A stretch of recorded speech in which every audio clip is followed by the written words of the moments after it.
Arnolds.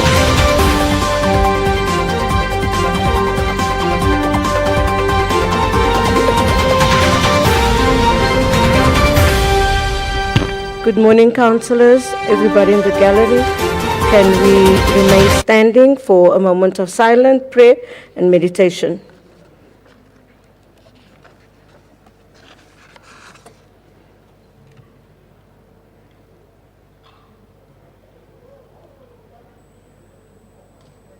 You may be seated. Thank you.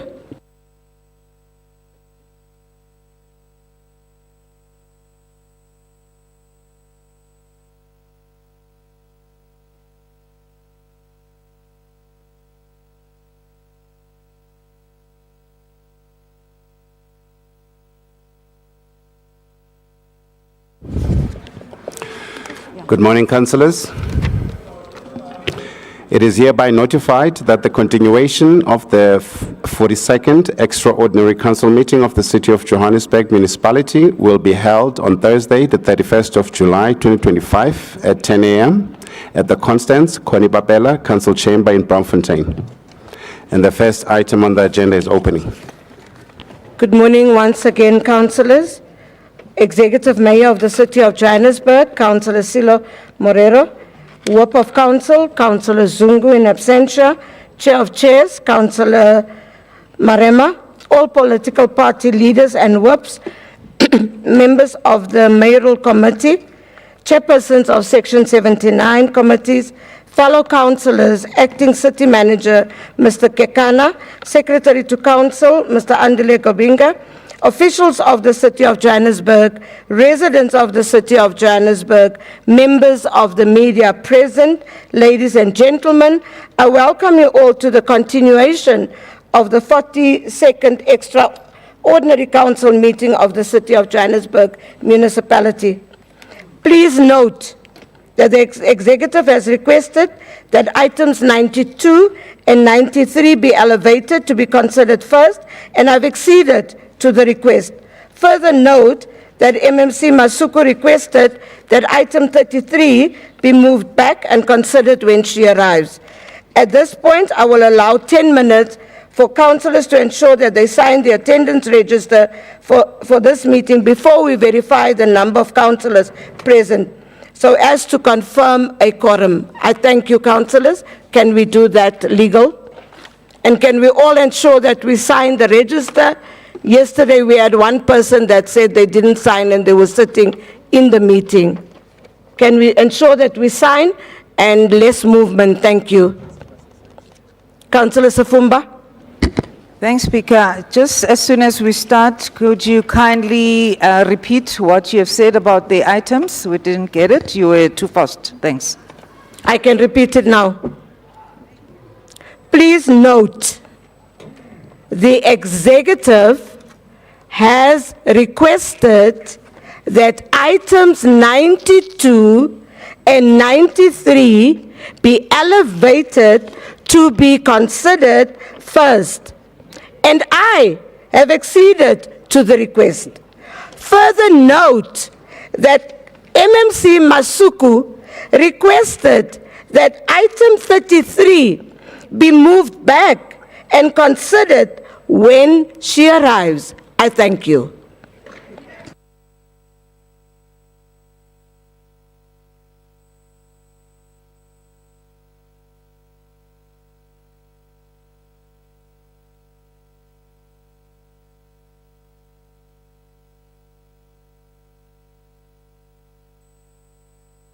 Councillor Christians, we're on a 10-minute break.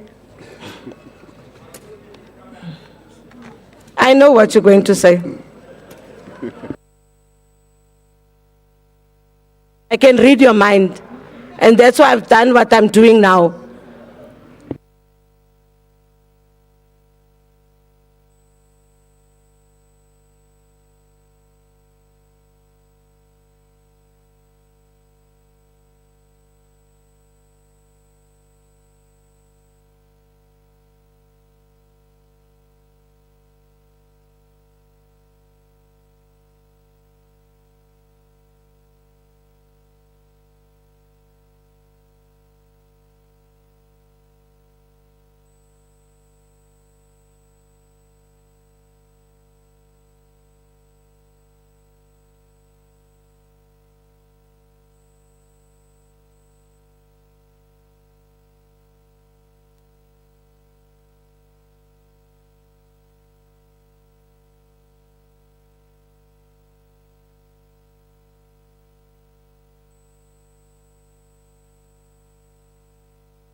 Colleagues, can we start settling? Our 10 minutes is gone.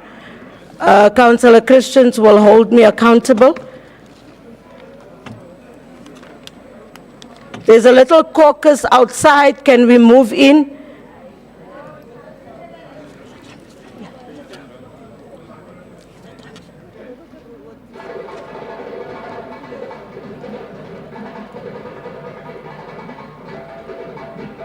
How many are we? 10 minutes is good.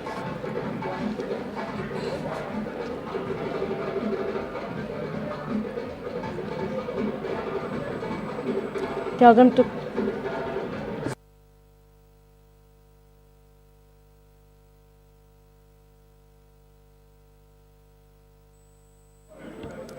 Can we settle down? We'll see our neighbors during lunch.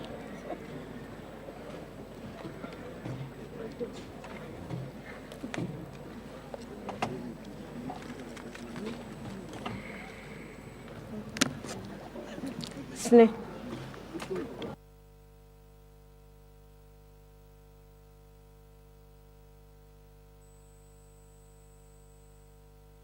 Colleagues, when we counted, we were 151, and legal has confirmed that people are still signing in. So at a later stage, we will give you the numbers. So we'll continue with the agenda. Thank you. So we do have a quorum. We correct. We can carry on with the business of the day. Can we please settle? We proceed now to application for leave of absence.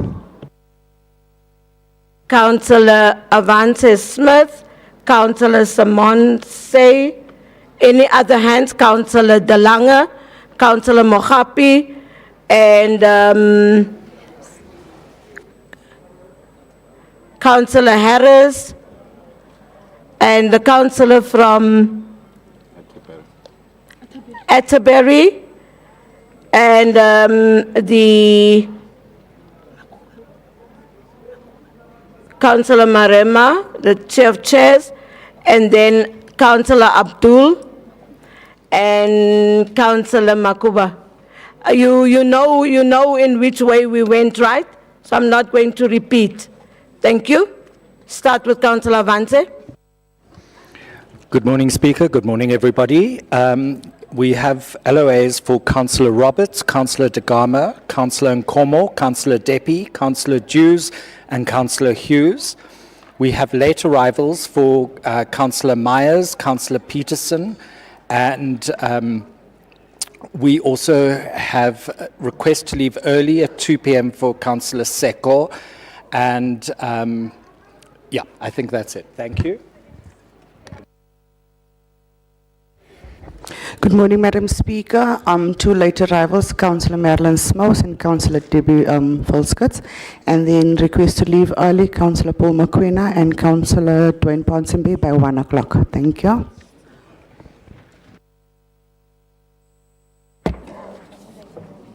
Thank you. Thank you, Speaker. Speaker, I will be leaving after item 37, if we can just note that for the minutes. And Councillor Paul Smith is unfortunately down with ill health. To make your life a bit easier, and for the Secretary of Council, page 5, right at the bottom, that is Community Development's third quarter, January to March report. So if you can just remove in the block for the quarterly, that is items 54, item 83 to 86, just remove Councillor Paul Smith from the speakers list, and then on item 54, also remove Councillor Smith from the speakers list. Thank you.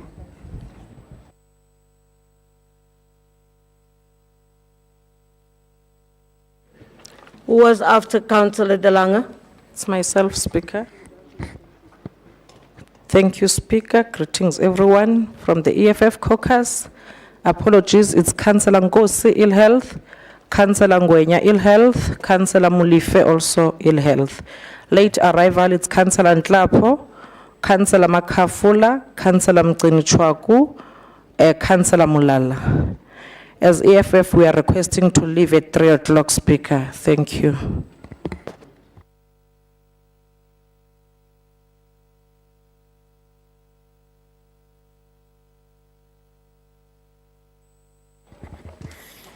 Who was next? Madam Speaker, good morning.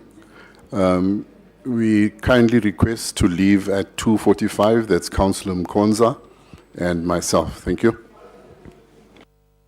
Thank you. Councillor Atterbury. Greetings, Madam Speaker.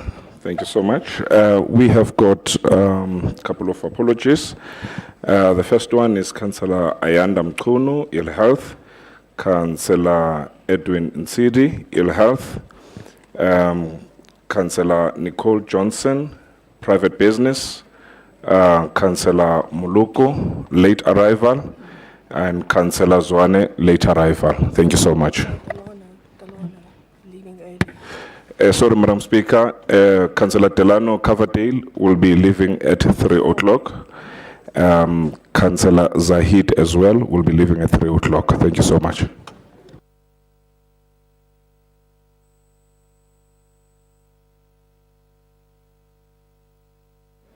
Councillor Makuba.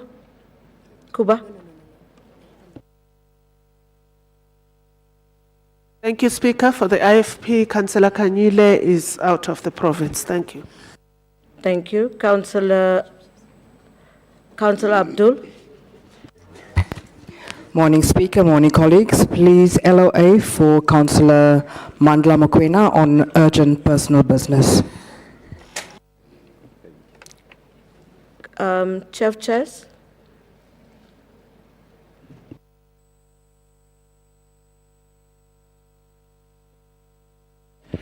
Thank you very much, Honorable Speaker. I rise to table the following leave of absence. On late arrivals, Mayor Tata Morero, MMC Masuku, MMC Mkina, Chief Whip of Council, Councillor Sihle Nguse, Councillor Pumlile Shange, Councillor McDonald's, Councillor Mgaga, Councillor Laibondo, and I would like to mention that this will be the first time Councillor Laibondo coming to councils late. He normally arrives at 7 when council starts at 10. So he keeps time, this gentleman. Today I wonder what happened. Councillor Mdladlaba, Councillor Mgadi, Councillor Papi Chitsenga, Councillor Tebuho Mhlari, and I also want to mention that while I'm seated here, maybe 1 or 2 of those late arrival might have arrived. Like Councillor Mhlari, I see she's at the back there. The following are apologies for ill health. It's Councillor David Mangena, Councillor Godfrey Tsetlo, Councillor Nkhobo, Councillor Magwaza, Councillor Nzondo, Councillor Abraham Mabuke. That's for ill health. And for family bereavement, Councillor Supe. And councillors who are asking to leave at 2 o'clock are the following councillor. Councillor David Mudupi, Councillor Rikine, and councillors who are not present today because they are writing exams are the following councillors. Councillor S.B. Mulife, Councillor Shabin Mwepe. I thank you, Honorable Speaker. I will definitely submit the list because I think it's a long list. I'll submit the list to your office for proper recording in case you have missed other apologies. Thank you. I see. Councillor Mpalabasha. Thank you very much, Madam Speaker, and good morning. Speaker, then I'm asked then to leave then 3 o'clock. Thank you very much. Chief Chairs. My apologies, Honorable Speaker, for what I'm doing to you. I do not intend to be disorderly. I just received another late arrival of Councillor Zandile Mtupi. Thank you. Okay, those were the apologies from the floor, but we also have Councillor MMC Jack Squayle due to ill health, Councillor Mokwena from the APC due to urgent private business, Councillor Zigebe due to urgent private business, MMC Masuku that will be arriving late. Colleagues, I think I need to say what I want to say. We're having this council meeting after what happened a few weeks ago. But I think it's really unfair when we have a council sitting that unless you are sick or you're dead, we are not around for council meetings. And this is the most important meetings. And this is where we do our business.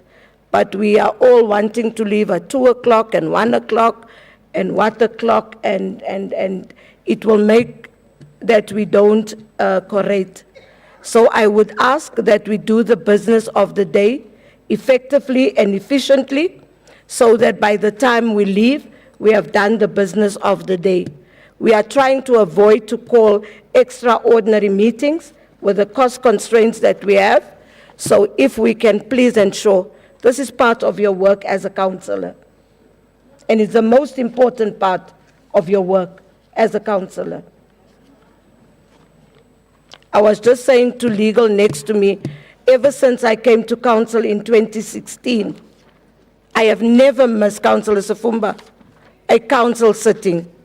Never. Never, ever.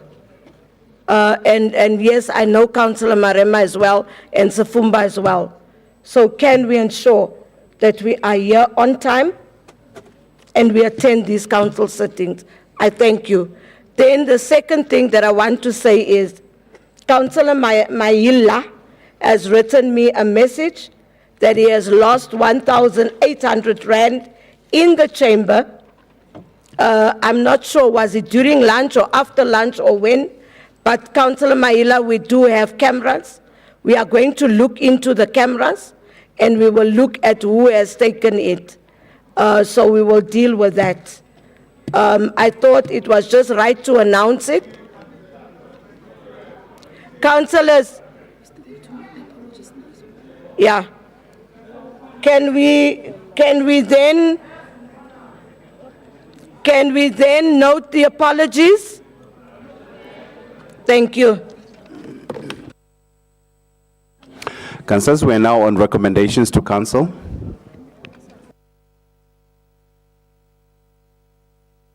Councillors, as indicated, we are starting off with item 92.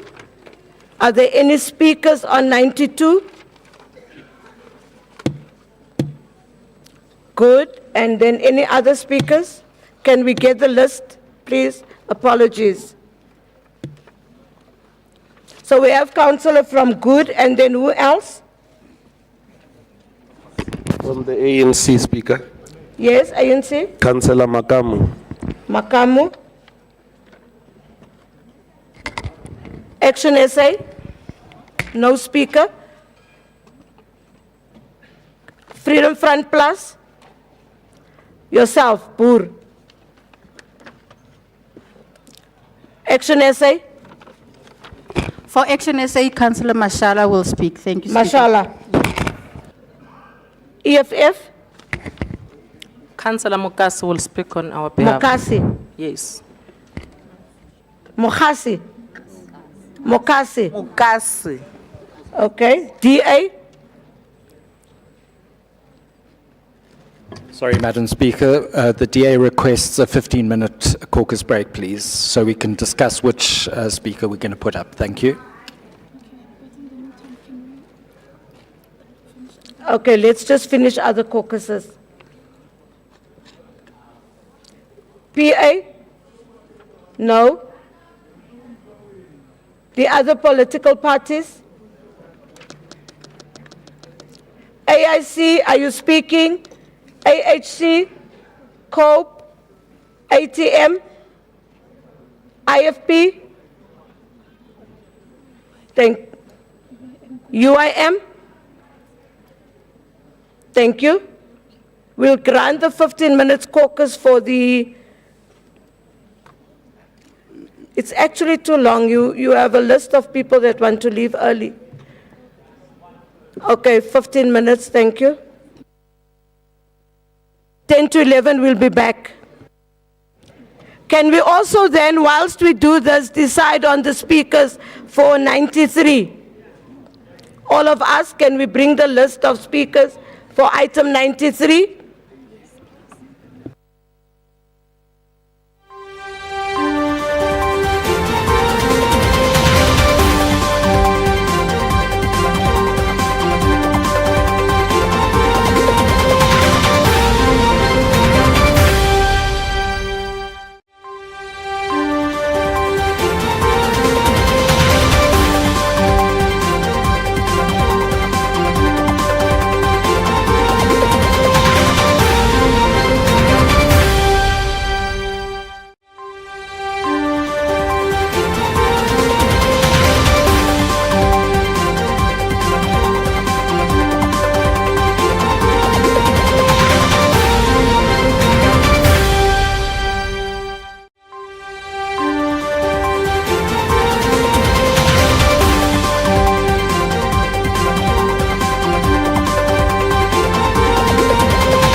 IT the mic over there.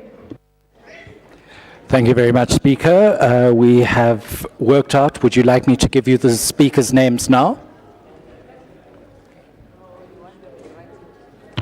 Yeah, we have the speakers' names. Thank you very much.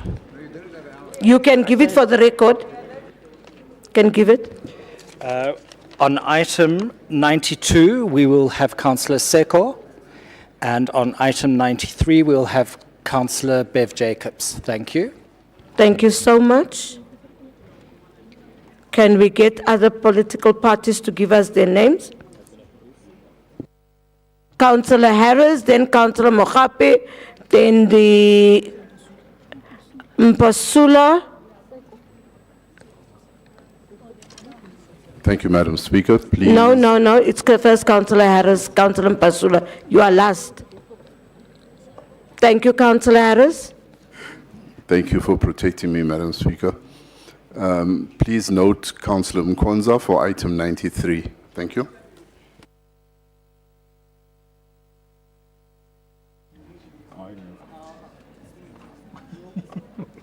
Councillor Mohape.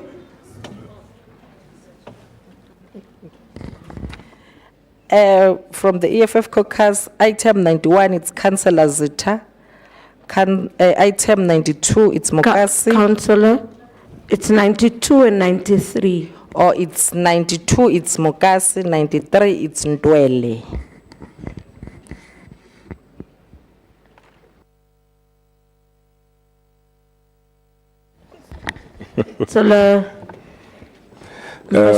Thank you, Madam Speaker. Action SA caucus, the speakers are as follows. Item 92, Councillor Komocho Mashala, and 93, Councillor Mposula. Thank you so much, Madam Speaker. Freedom Front Plus, is it only 92, Councillor Boer? Madam Speaker, yes, on 92 I will speak, on 93 we will have no speaker. Thank you. 92, 93, no speaker. Thank you. Councillor Good at the back. Cook. Thank you, Speaker. Just to note that I'll also be speaking on item 93, so both 92 and 93.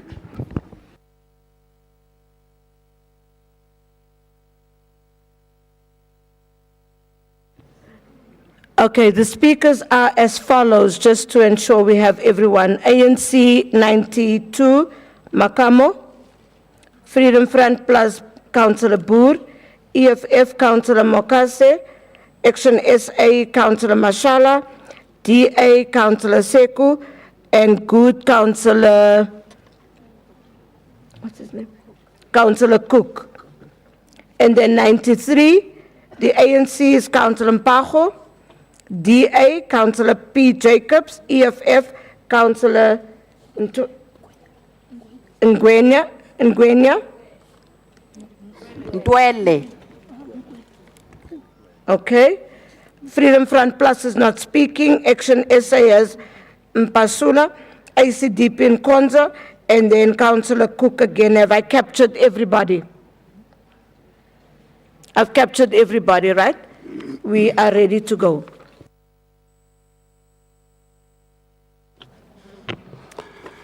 On the elevated items, we are on item 92, and that is picking up trading services reform strategy. Thank you. We'll start with Freedom Front Plus, Councillor Boer. Morning, Mr. Speaker. Good morning to all councillors, all protocol reserved. I'm speaking on item 92, and unfortunately, we haven't had a chance to go through all the annexures.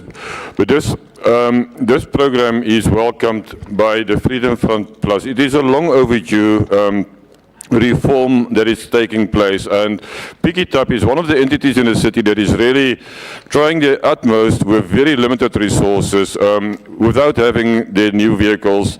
Last month, 2 months ago, they even had no fuel to put into the vehicles to give their services. And with this trading reform strategy, and that has to be submitted to National Treasury by today, and that is why it is an urgency item, that will address a lot of the problems that Pick It Up is facing with. And Pick It Up, they've got such a huge responsibility in the city, and all the advantages of their implementations, the gas to electricity projects, they're not reaping the benefits of that. And this reform strategy will enable them to get national grants to effectively fulfill their role. And their role is so important. The waste management, our landfill sites are full or nearing full, and we have to address the issue of waste management, even formalizing the waste pickers. And this strategy is addressing all the critical issues that we have been speaking about for the past couple of months. So the Freedom Front really welcomes this strategy and we support it fully. Thank you very much. Thank you, Councillor Boer. EFF, Councillor Mokase. Item 92. Thank you very much, Speaker. Firstly, I would like to greet the EFF caucus leader, Commissar Dr. Mtini, our Chief Whip, Councillor Thabisa Mohapi, the 29 battalions of the EFF, City of Johannesburg residents, receive our revolutionary greetings. As the economic freedom fighters, we accepted this item even though it came very late, because we put the service delivery first. The most important thing that we would like to make a point on is that after submitting this reform strategy to the National Treasury, we expect that all the monies that will be granted to Pick It Up, it must be utilized in fully. We do not want even a cent that will be returned to the Treasury at the end of the financial year. So with that being said, as the economic freedom fighters, we approve the report. Thank you very much. Thank you to the EFF. Action essay, Councillor Mashala.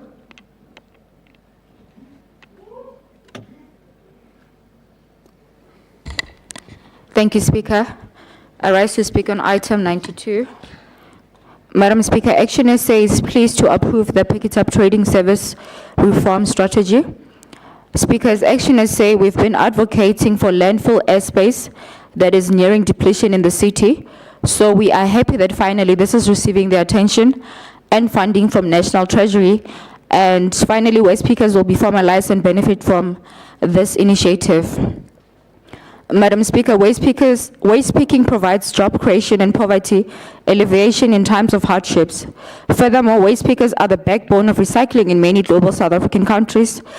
So integrating them into formal waste management systems and providing them with better support would ensure they benefit more from their work and contribute further to a circular economy. Madam Speaker, as Action essay, we are calling for strict priority to South Africans and that no illegal foreign nationals must benefit from this initiative. I thank you. Yes. Thank you, Action essay. Councillor from Good.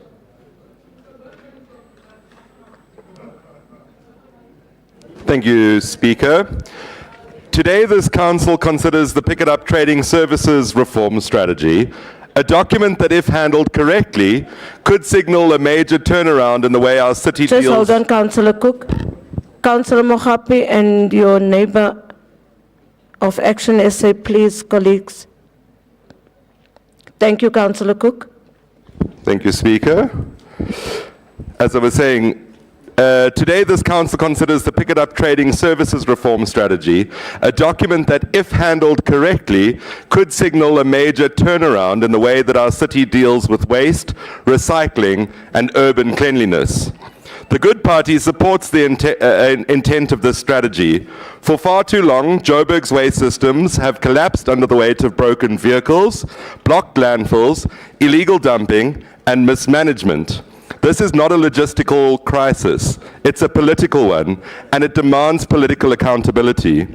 But let me be clear, Approving this strategy is not the same as fixing the problems. This council must demand that Pick It Up's roadmap does not become another glossy report like the other ones that are gathering dust. We must monitor progress, we must enforce accountability, and we must ensure that the people of this city, especially the reclaimers and residents of underserved areas, are at the heart of this reform. If we do this right, Speaker, we can modernize the infrastructure in Johannesburg, we can cut illegal dumping, we can generate many green jobs, and we can clean up our city at the same time. But this will take honesty, urgency, and follow through from this council. Thank you. Thank you, Councillor Cook. Councillor Sekou from the DA.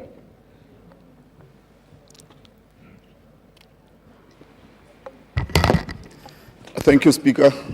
Morning, colleagues and the residents of the city of Johannesburg. Speaker, as the DA, we don't have a problem with the strategy, and we acknowledge that this is a departmental strategy put forward by the executive. But it would have been a good courtesy that the executive provide the EISD Section 79 committee with a high-level synopsis so that we can, just to enable us to get a buy-in from our caucuses. So at the moment, it's very unfortunate that there is that lack of trust between the executive and the subcommittee, the Section 9 committee. Thank you, Speaker. Thank you. The ANC, Councillor Makamo.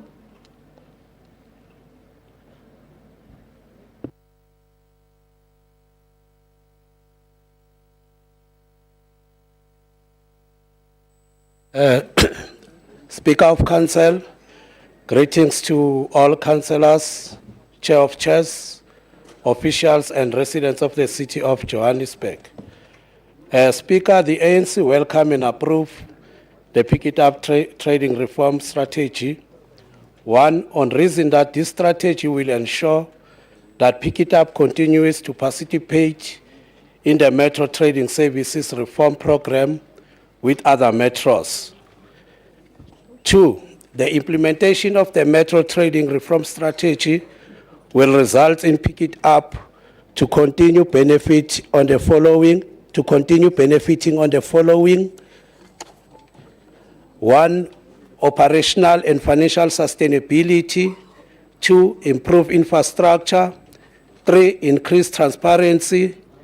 Four, increase transparency and governance. Four, access to incentives. And lastly, optimize the use of resources. I thank you. Thank you, Councillor. The recommendations are on pages 92.4. Is the item agreed to? Thank you. So we're back to the memo. No.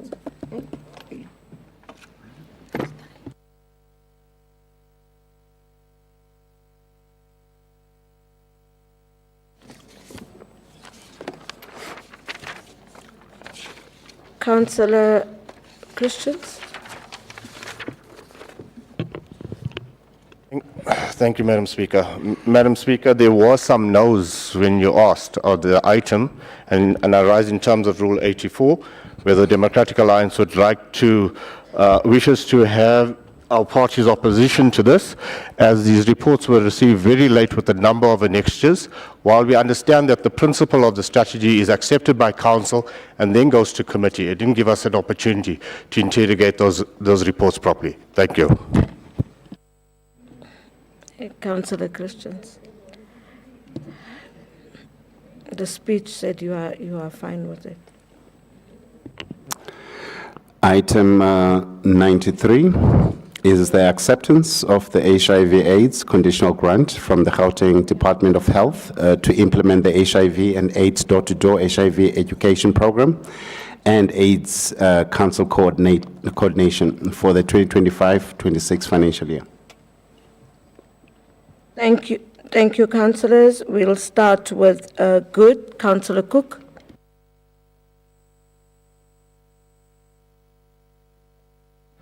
Thank you, Speaker. Speaker, this item is more than just a grant acceptance. This item is a vote for dignity, it's a vote for jobs, and it's a vote for prevention. The Josie Ihlomile door-to-door HIV/AIDS education program reaches where billboards, clinics, and posters cannot.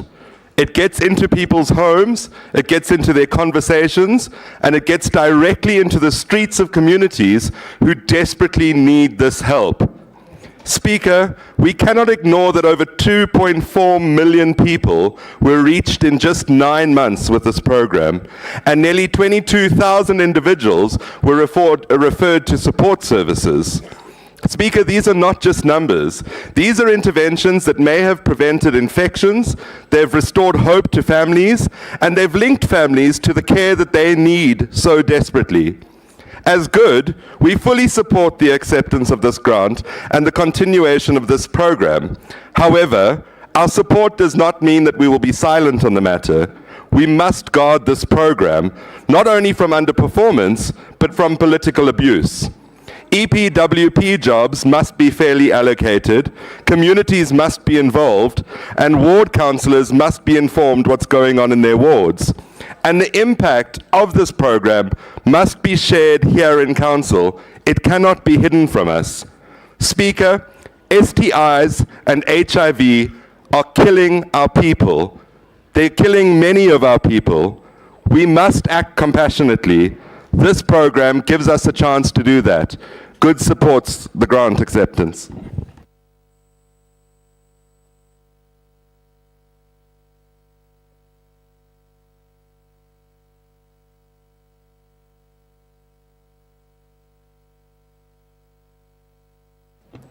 Councillor Mabaso, MMC Mabaso, apologies.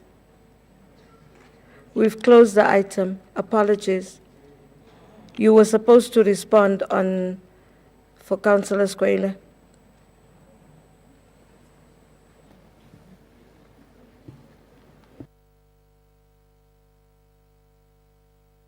ACDP, Councillor Mkonze.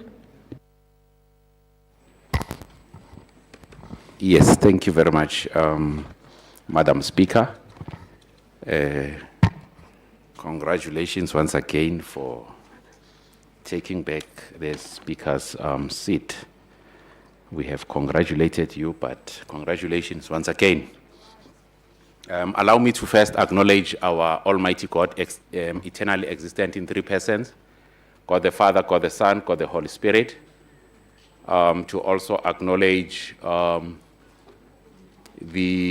you speak to the mic, please, Councillor? Okay, can you hear me now? We can hear you now. Yes, thank you, Madam Speaker.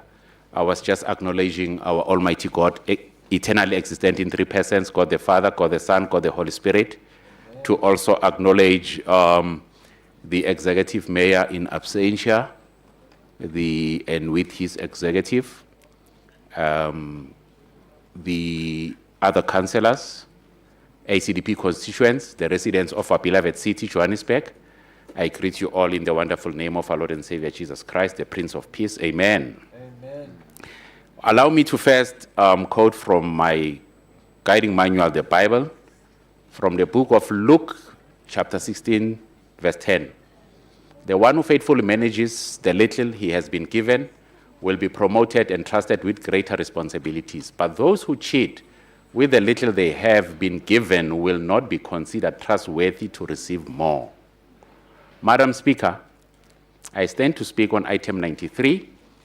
The ACDP commends the Ihlomile program for reaching 2.4 million people. As the ACDP caucus, we welcome the 33,630,000 HIV and AIDS grant from the Gauteng Department of Health, and we recommend the following control measures to be put in place. 1, that all councillors have access to the monthly reports for us to monitor the progress and effectiveness. This should not be difficult to produce as opposed to the problematic Section 71 reports. That the field workers are not abused the same way the Free State municipality did, not used as a campaigning tool by paying some 67,000 and others as low as 2,000 rand. There must be equity in spreading the grant amongst the priority wards. 29 seconds. Yes, God bless Africa, especially the people of Sudan, which represent the largest and fastest displacement in crisis in the world. The largest humanitarian crisis ever recorded. Over 2 million are displaced and leaving 30.4 million in humanitarian aid or support. We continue to pray for the shalom peace of Jerusalem, the people in Gaza, the surrounding areas, and the resilient people of Israel, as we declare Jeremiah 1 verse 19, they will fight against you.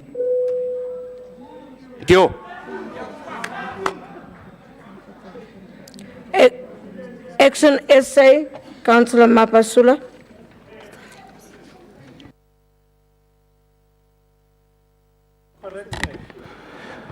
Thank you so much. Greetings to you, Madam Speaker. I just want us to correct my surname.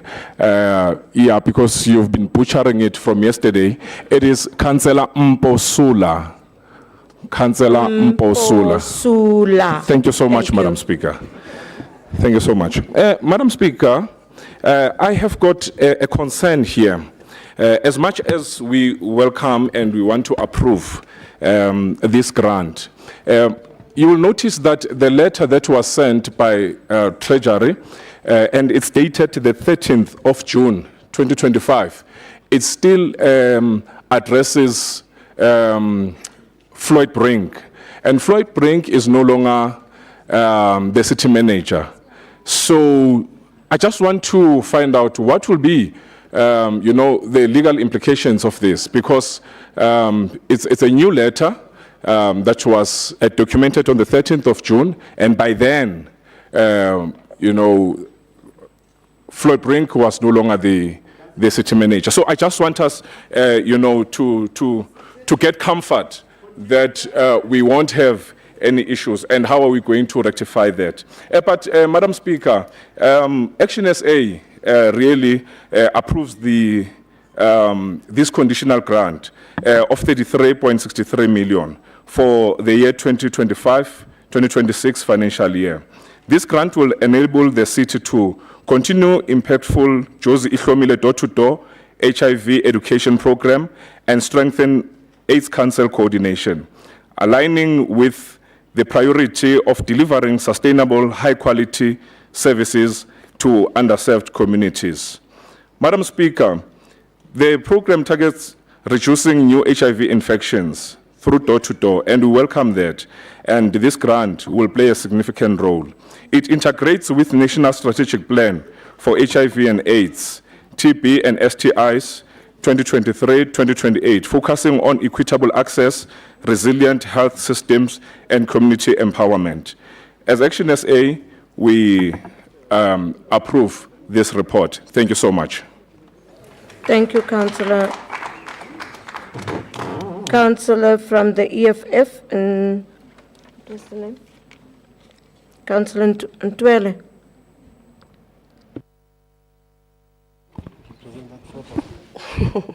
Thank you, Speaker.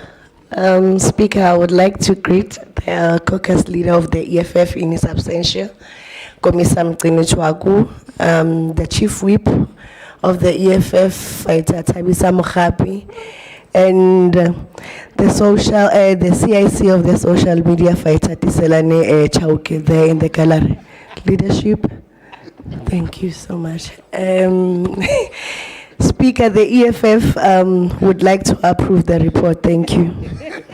Thank you, Councillor. Councillor from the DA, Councillor P. Jacobs.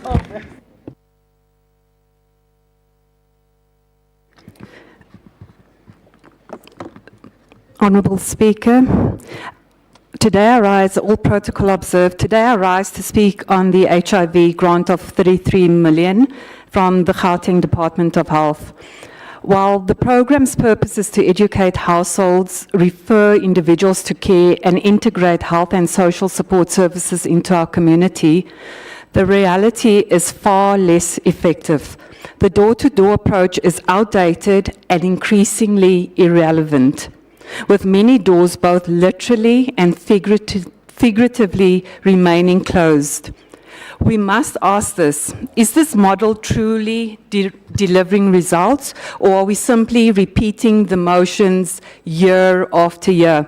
We often sit in the Section 79 committee and we talk about these results that we are getting, and they are not good. They are not good.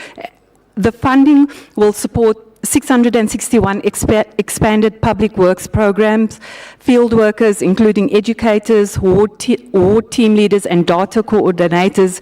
However, Madam Speaker, what we are witnessing is not necessarily community empowerment, but rather job opportunities handed to the politically connected with little to no measurable impact on actual health outcomes. It is actually time for the ANC, EFF and PA-led administration to reconsider how such valuable resources are used. Imagine the impact if this funding, 33 million of it, was redirected to the procurement of ARVs and other critical medication, or if we invested in digital tools and platforms that could educate thousands of residents at a fraction of a cost, efficiently, accurately, and with far greater reach. Madam Speaker, we are so tired of going through these motions over and over again, and we are not saving lives, but we are filling our pockets. Why? Why are we doing this, Madam Speaker? We're accepting grants. We are stewards of this money that's supposed to be helping, and we keep on doing the same thing, expecting a different result. The Democratic Alliance stands ready to assist this administration in implementing strategies that will genuinely save lives and bring about our public health response to the 21st century. We cannot, in good conscience, Madam Speaker, support this item and waste more public money. I thank you. Thank you, Councillor. The ANC, Councillor Mpago.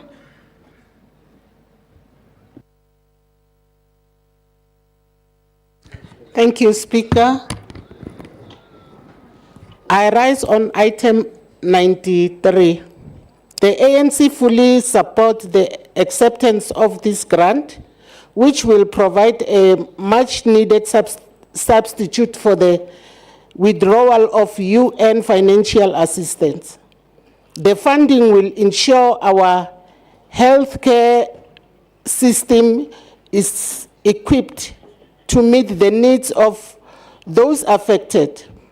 As evidence from the report, Josie Ihlomile has made significant strides in reaching vulnerable groups. We commend the stride made by the Josie Ihlomile in reaching 2,470,965 people.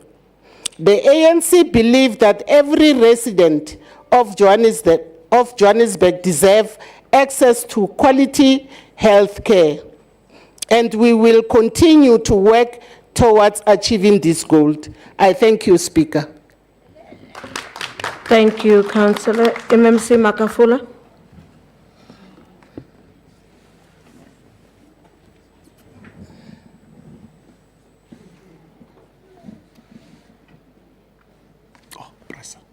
IT, can you check the mic, please? Use the one. Thank you so much. Greetings speak to yourself, Speaker, and greetings to revolutionary battalions of the EFF, led by the caucus leader, Dr. Mgcini and the Chief Whip, Thabisa Mogapi. Today, Speaker, we are speaking on the HIV grant that is actually given to us by the provincial government. I stand here, Speaker, to speak about this item, to present this important item that speaks directly to the health, that speaks directly to the dignity and the well-being of our communities, and to seek council to accept this grant, because not only is it for us, but it is for the community of the city of Johannesburg. Speaker, the word itself prescribes what this is about. It's saying conditional grant. I get maybe I if sekgowa se palla batho ba le horeng we are looking at them, it's a conditional grant, meaning it comes with the conditions already from the province.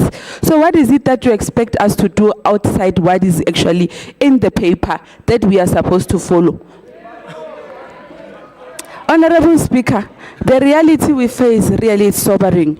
Despite many advances in medical science and public health, HIV and AIDS continues to affect thousands of individuals and families across our city.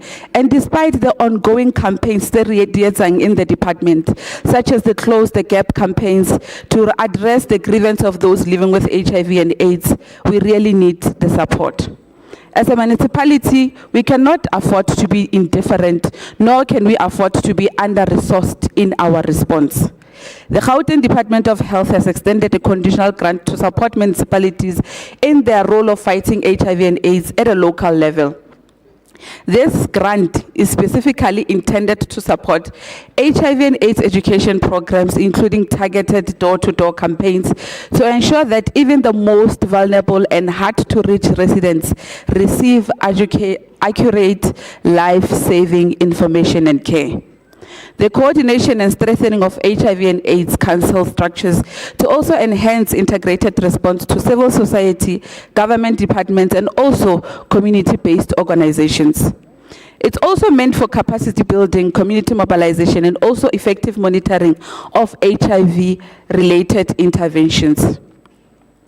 Council, I really would like to encourage everyone to support this initiative.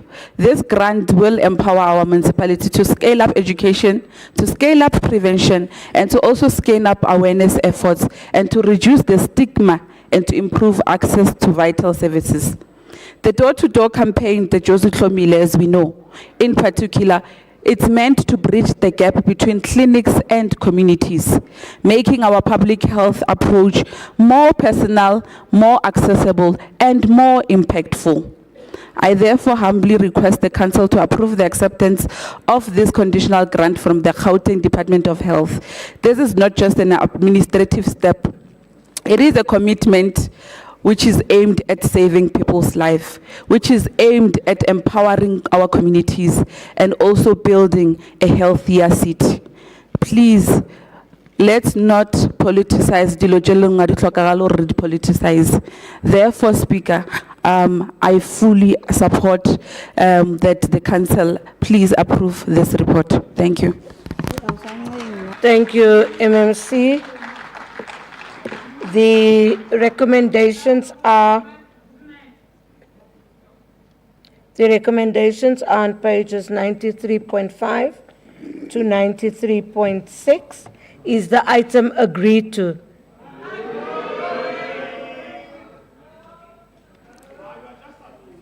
Councillor Niemand.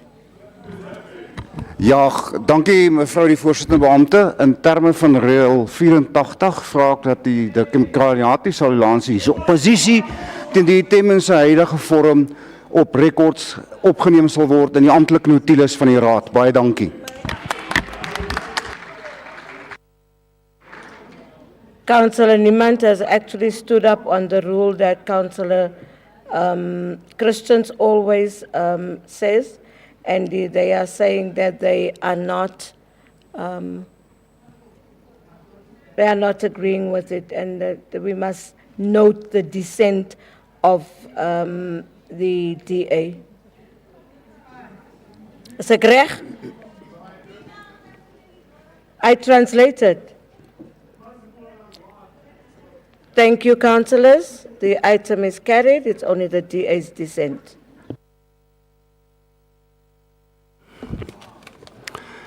Councillors? We now go back to our agenda as where we left off yesterday. The secretary will read into record. We are now back on item 21, which is the performance assessment report for the City of Johannesburg Legislature Department for the 2024-25 financial year for the period January to March 2025, read with item 22, which is an oversight report of OCOL on the 24-25 third quarter budget and performance assessment report of the legislature of the City of Johannesburg for the period January to March 2025. Also read with item 23, which is the performance assessment report for the Office of the Ombudsman for the 2024-25 financial year for the period January to March 2025. And lastly, read with item 24, which is an oversight report of OCOL on the 2024-25 third quarter performance report of the City of Johannesburg, Office of the Ombudsman for the period January to March 2025. Member in charge, Councillor Ponsonby. Thank you, Speaker.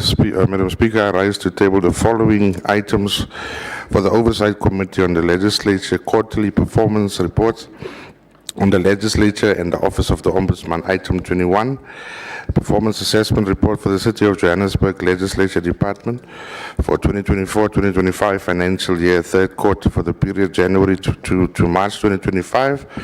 Item 22, Oversight Report of OCOL on the third quarter Budget Performance Assessment Report for the City of Johannesburg Legislature Department for 2024-2025 financial year, third quarter for the period January to March. With item 23, the Performance Assessment Report for the City of Johannesburg Office of the Ombudsman for 2024-2025 financial year. And then item 24, the Oversight Report of OCOL on the third quarter Budget Performance Assessment Report for the City of Johannesburg Office of the Ombudsman for 2024-2025 financial year. Thank you, Speaker. ACDP, Councillor F. Mkonza. Yes, shalom, shalom. Once again, Madam Speaker. Thank you very much. Greetings once again in the wonderful name of our Lord and Savior Jesus Christ. Amen. Amen. Hallelujah. Madam Speaker, I stand to speak on item 23, performance assessment of the Office of the Ombudsman for the 2024-25 financial year for the period ended January to March 2025. Madam Speaker, we commend the office for exceeding the low target of 15% in quarter 3 to 45%, which is a cumulative one, we must state.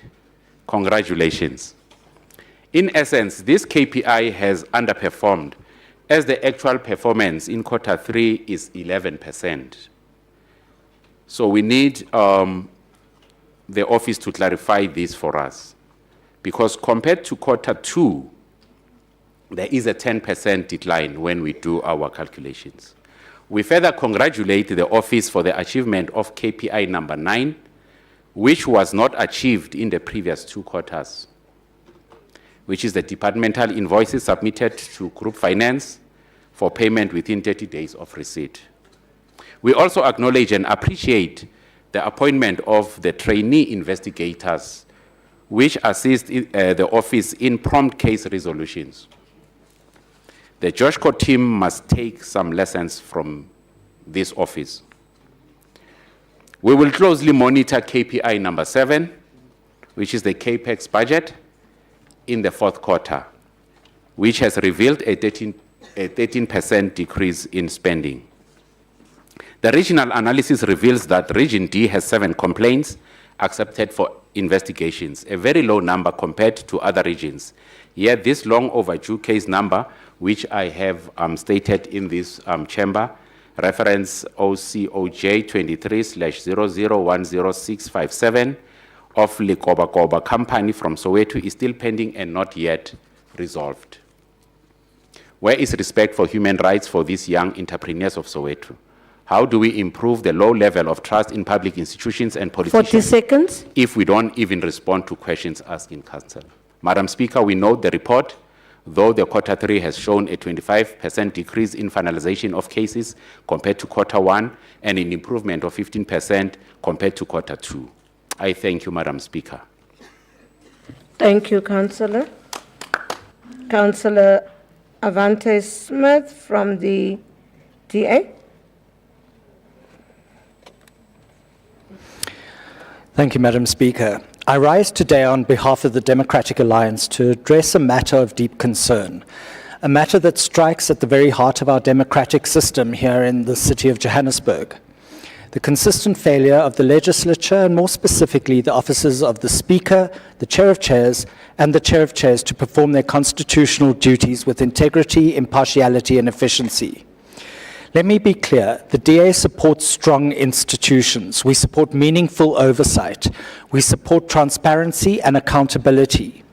But what we see in this council today is the opposite.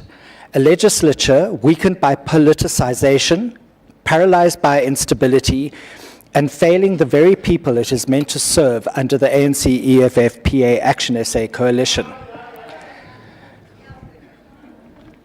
The office of the Speaker is supposed to be the impartial guardian of this council, the entity that ensures the rules are followed, that debates are fair, but what have we witnessed instead? Endless disruptions in council sittings and partisan rulings, and the selective application of the rules of order. One of the biggest frustrations facing many councillors is that letters to your office and to the office of the Chief Whip and Chair of Chairs goes unacknowledged and worse still, not acted upon. How can these institutions maintain credibility when the Speaker is treated as a political football by the government of local disunity? An area that the legislature should really take a lead in is that of ward committee meetings. This report clearly shows that the targets were not met for public meetings. 126 to 135 ward committees were held, where a mere 88 out of the target of 405.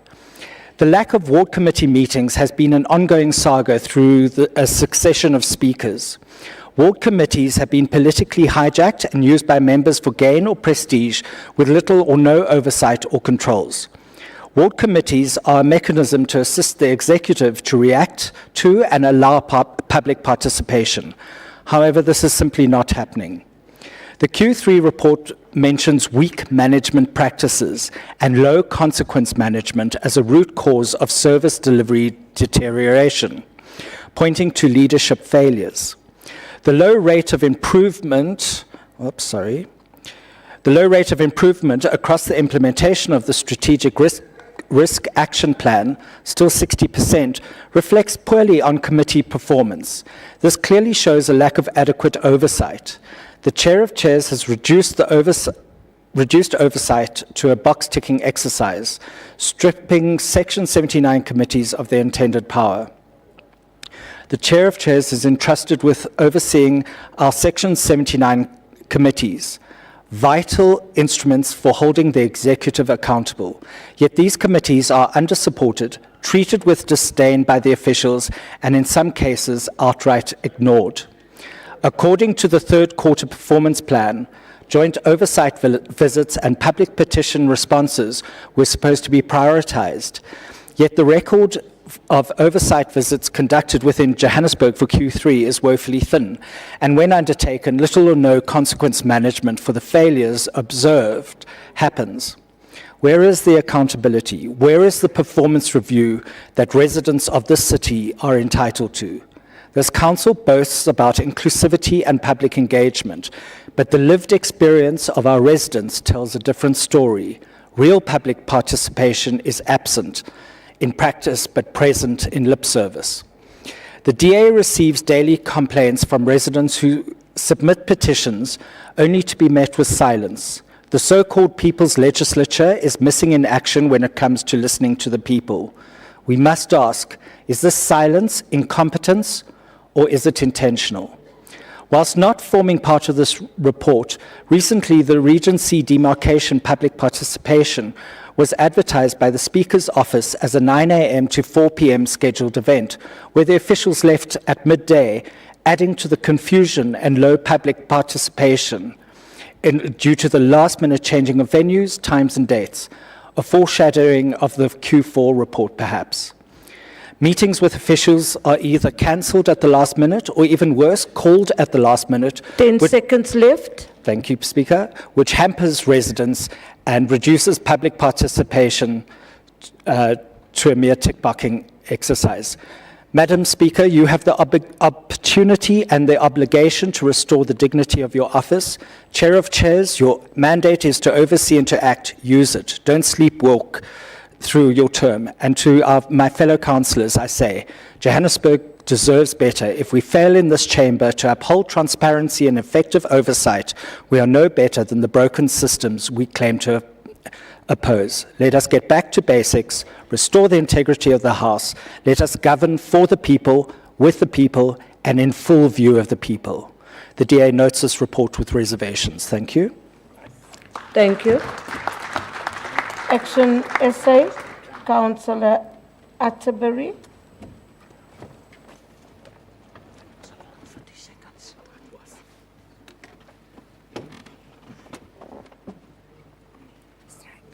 Can you switch off your mic, please? Thank you. Honourable Madam Speaker, esteemed councillors, residents of Johannesburg. These reports reflect both meaningful wins and pressing challenges across our oversight institutions. Firstly, I wish to commend the Office of the Speaker when it was under the capable leadership of Councillor Mthembu. The Speaker's Office exceeded its outreach targets, conducting over 30 impactful engagements, from civic education to back-to-school drives to promoting electoral participation.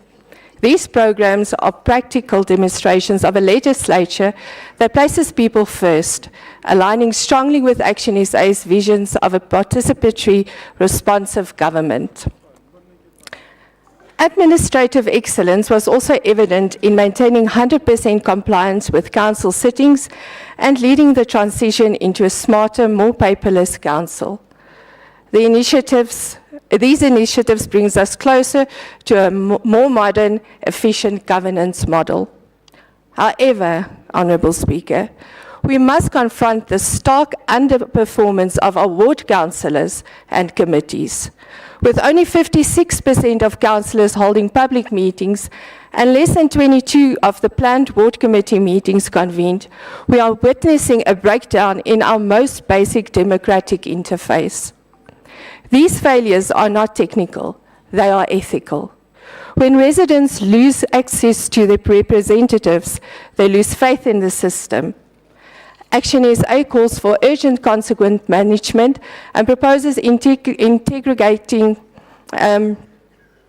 performance-linked accountability mechanisms to safeguard service delivery. Turning to the Office of the Ombudsman, we note commendable progress.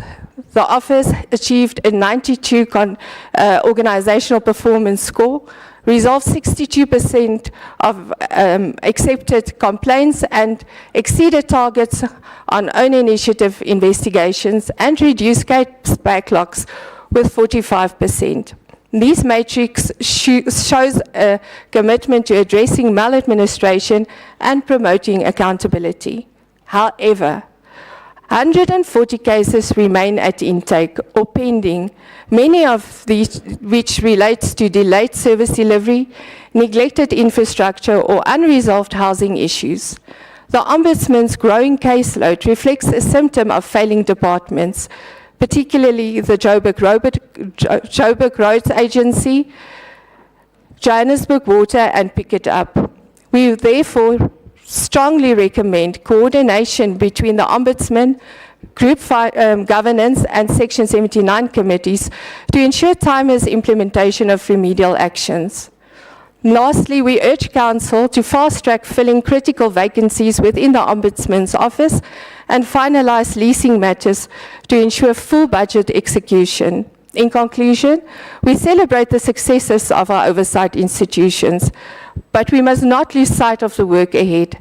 Action SA stands ready to support reforms that restore dignity, improve service delivery, and rebuild public trust in Joburg's governance. Thank you. Thank you, Councillor. DA Councillor N. Mohammed.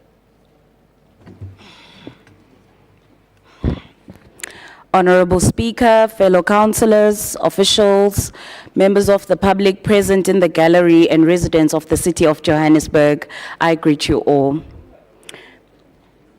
I hereby rise to speak on behalf of the Democratic Alliance on item 23, the Performance Assessment Report for the Office of the Ombudsman for the 2024-2025 financial year.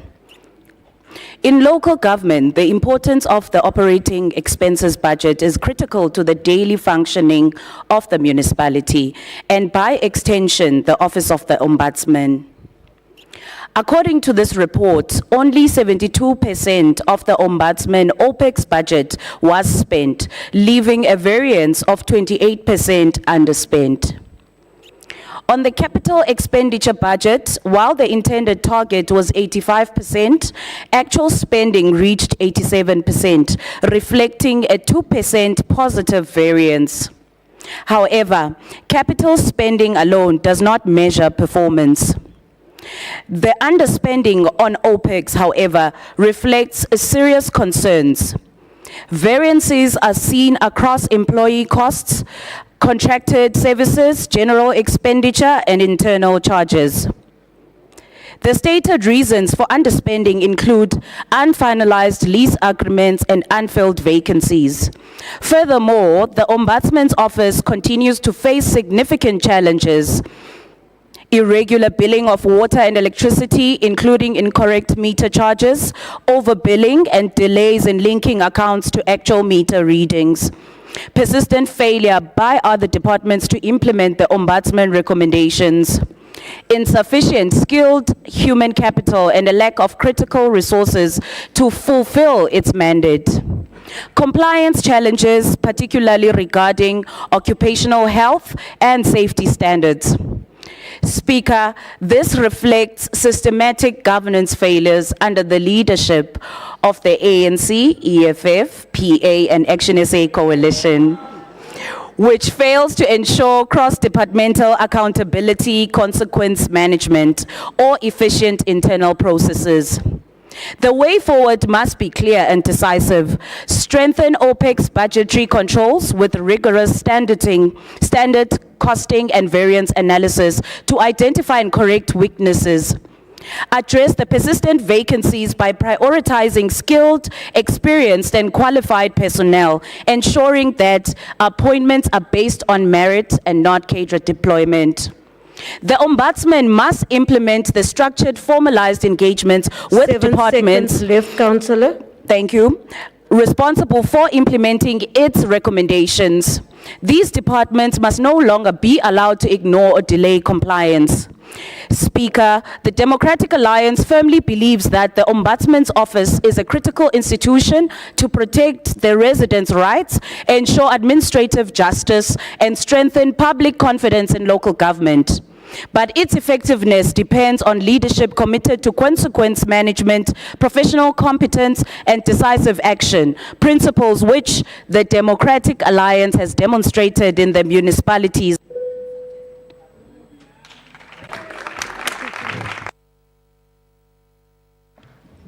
EFF, Councillor Baloy.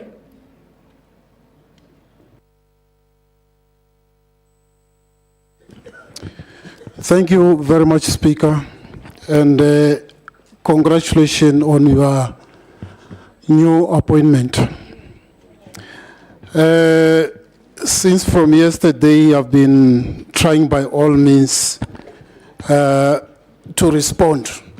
But let me first start by greeting our caucus leader in his absentia, and I greet our chief whip and the mayor in his absentia, including all his executive committee members. And let me greet all those who are watching in social media and our guest. Speaker, thank you very much for this opportunity. As I said, since yesterday, I've been listening attentively. GLU government, it's led by charismatic leaders. Not just leaders. we were forced to go and learn this language so that we can challenge those who claim to be the owners of this language. Charismatic comes from the Greek words called charisma, born leaders. So when you refer to GLU, you're referring to born leaders, not just leaders that open books. We were born with this in the blood. Let me go back and address the things that were labeled from yesterday, that blood, GLU, all the things. Let me remind you when I stand here, pillars of the blood. Remember Sharpeville massacre. Remember Stephen Biko. Remember Solomon Mahlangu, Chris Hani. And ask yourself, who spilled their blood? And then you'll come up with the answer. Let me just go back to the item.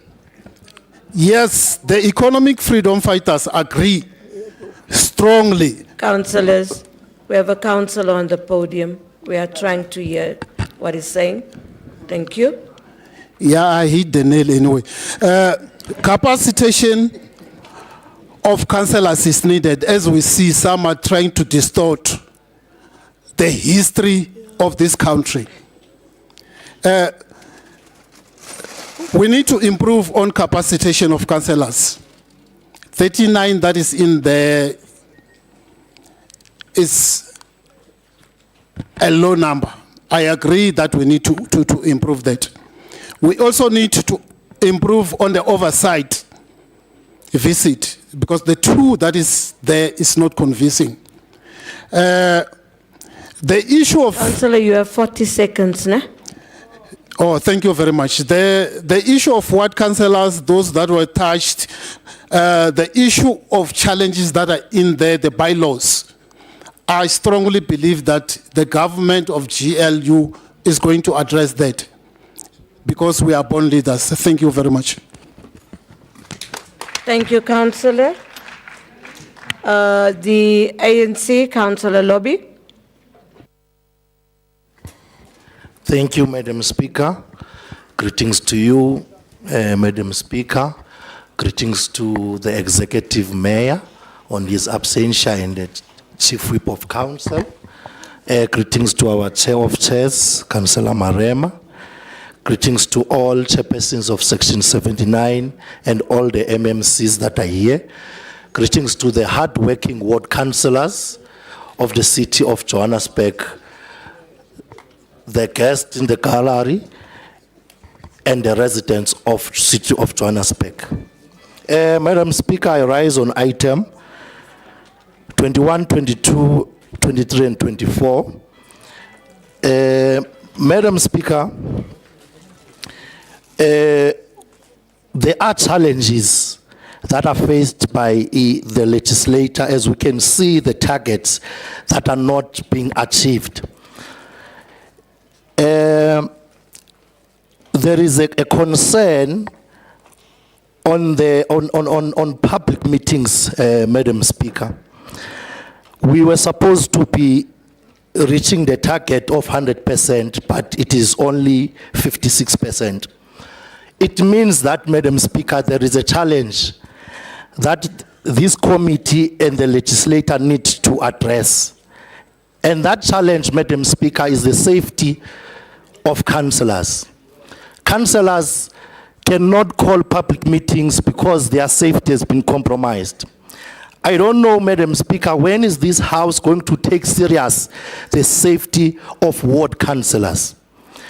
I don't know, Madam Speaker, Uguti, does it need a certain color for us to be protected?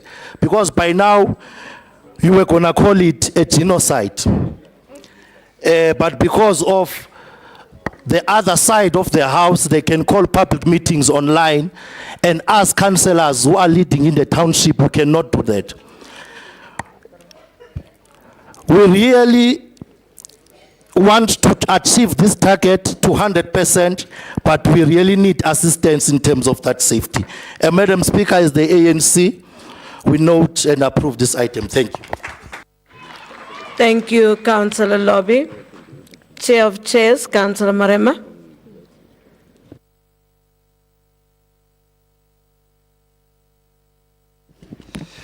No, thank you very much, Speaker. I have the temptation to actually enter into the debate, but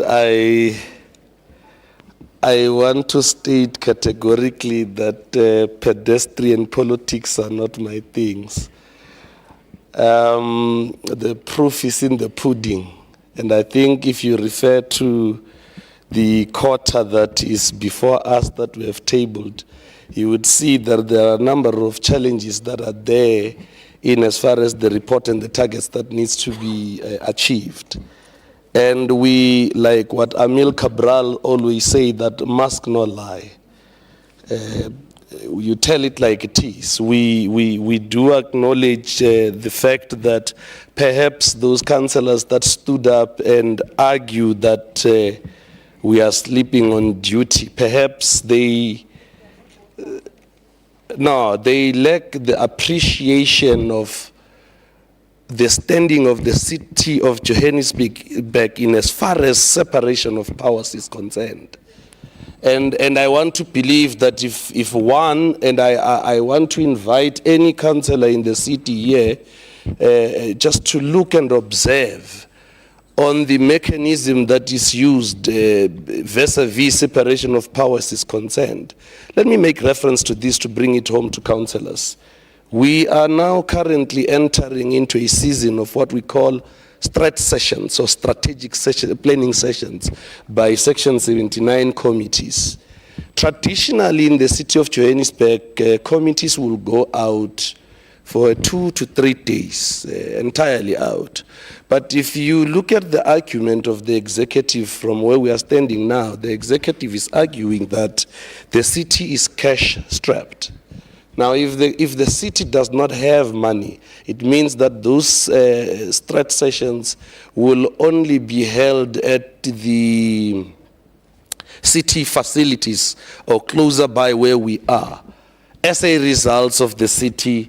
And which I argued differently, as Speaker, I'm sure you would remember, that we are finding ourselves in that situation precisely because the system in the city of Johannesburg, which I invite any other councillor to do a research on, that the separation of powers in as far as budget disbursement is not as clear.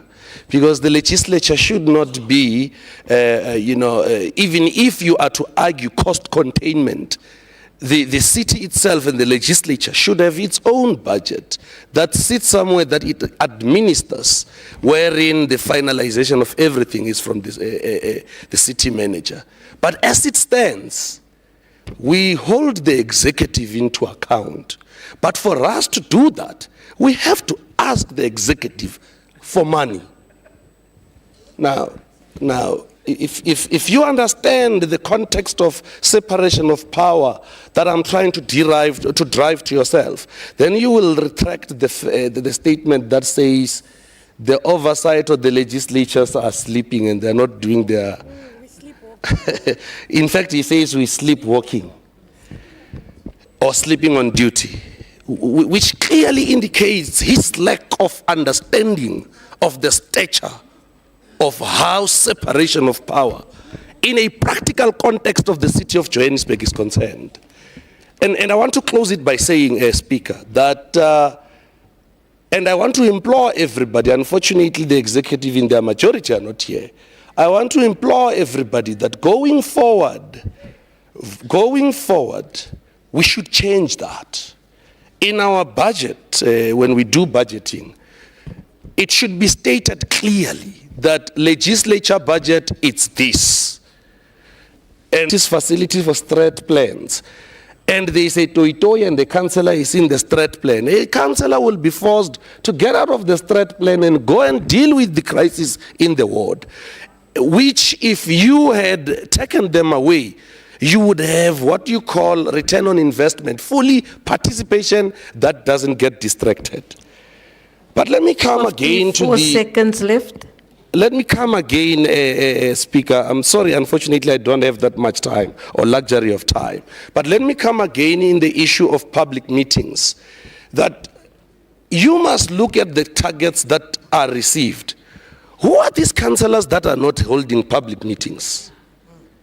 You must ask yourself that question and do a scrutiny, and you will find out who are those. Who are these councillors that are not coming into the public participations in our IDPs?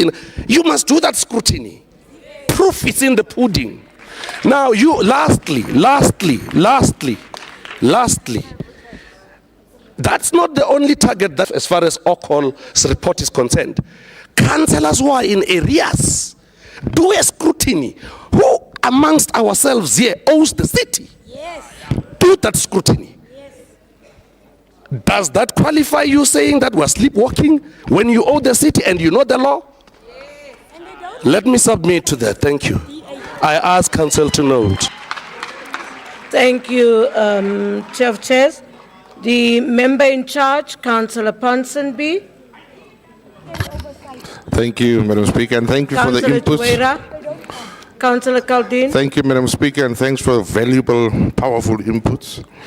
The committee recommends that Council approves this report, and I thank you. Thank you so much, member in charge. The recommendations are on pages 21.7, 22.7, 23.4, and 24.8. Are the items agreed to? Thank you so much. Councillors, we proceed with item 27, and that is the performance assessment report for the Economic Development Department for the 2024-25 financial year for the period January to March 2025. Read with item 28, and that's the performance assessment report for the Johannesburg Tourism Company for the 2024-25 financial year for the period January to March 2025. Also read with item 29, which is the performance assessment report for the Johannesburg Property Company for the 2024-25 financial year for the period January to March 2025, and also read with item 30, which is the performance assessment report for Joburg Market for the 2024-25 financial year for the period January to March 2025. And lastly, read with item 31, which is the oversight report of the Economic Development Section 79 Committee on the 2024-25 third quarter performance report of the Department of Economic Development, Johannesburg Property Company, Johannesburg Fresh Produce Market, and Johannesburg Tourism Company for the period January to March 2025. Thank you, Secretary. Member in charge, Councillor Mhlongo.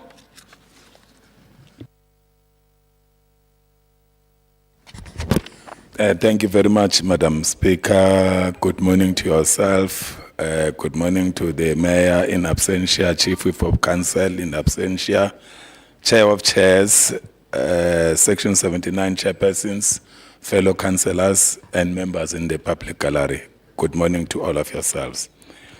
Madam Speaker, I rise to table item 27, Performance Assessment Report for the Economic Development Department for the 2024-2025 financial year for the period January to March 2025, read together with item 28, Performance Assessment Report for the Johannesburg Tourism Company for the 2024-25 financial year for the period January-March 2025.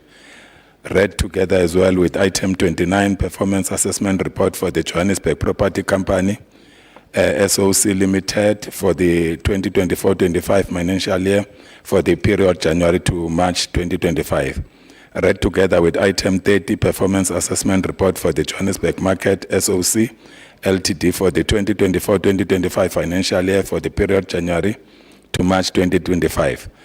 And lastly, read together with item 31, Oversight Report of the Economic Development Section 79 Committee on the 2024-25 third quarter performance reports of the Department of Economic Development, Johannesburg Property Company, Joburg Fresh Produce Market, and Joburg Tourism Company for the period January to March 2025 to be considered by the Council. Thank you so much, Madam Speaker. Thank you, Member in charge. Can we go to the ANC, Councillor Mbolani?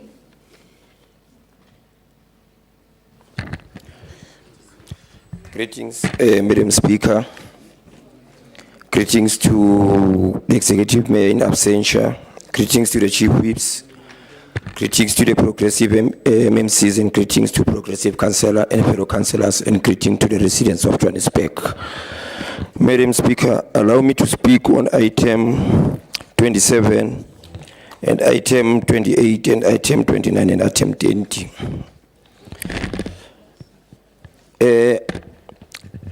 Our economy is growing faster than South Africa as a whole, and despite inward migration, has managed to increase employment rate compared to the country's average. We should also not be hoodwinked by that. Our fight should be against the high levels of unemployment, poverty, and one of the highest levels of inequality in the city of Johannesburg. The department should focus on resourcing the opportunity centers and also have a very important and comprehensive program around the township economy revitalization, which is of paramount importance. Madam Speaker, Johannesburg Tourism Company should position our city as a premier destination for business tourism, while also leveraging leisure tourism benefits of increased business tourism. But of great importance, the department should also, tourism should also focus on the priority by prioritizing the cultural and heritage site in townships. On the JPC side, the inner city revitalization, Southern Farms, Riverside, Soweto Gateway are a priority in settling housing and residential backlog. There should be a comprehensive program solving the issue of illegal outdoor advertisement, because it's very important in terms of the revenue collection. The lesser we speak about Joburg market, the results are out there for everyone to see. The performance of Joburg market is one of the best entities in the city of Johannesburg. Yes. But also within the very same space, as the ANC, we feel that the entities management, senior management should also assist us in redressing the past imbalances. Because it can't be acceptable that in this current epoch, we can't have black in general and Africans in particular involved in the market agents. Without transformation, the future of the city is bleak. As the ANC would like to send a message to the GLU by quoting one of the best revolutionaries to have ever walked the Mother Earth, Chair Ernesto Guevara. So I'm saying this to the GLU, quote, I knew that when the great guiding spirit cleaves humanity into two antagonistic halves, I will be with the people, close quote. We all know that the residents of Johannesburg know what happened in the adjustment budget vote. We still will be a charge on the two antagonist halves. As the ANC, we note the reports and this recommendation. Asina Mona, Asina Nzondo, said to Miss ANC. I thank you, Madam Speaker. Thank you, Councillor Bonani. Freedom Front Plus, Councillor De Lange.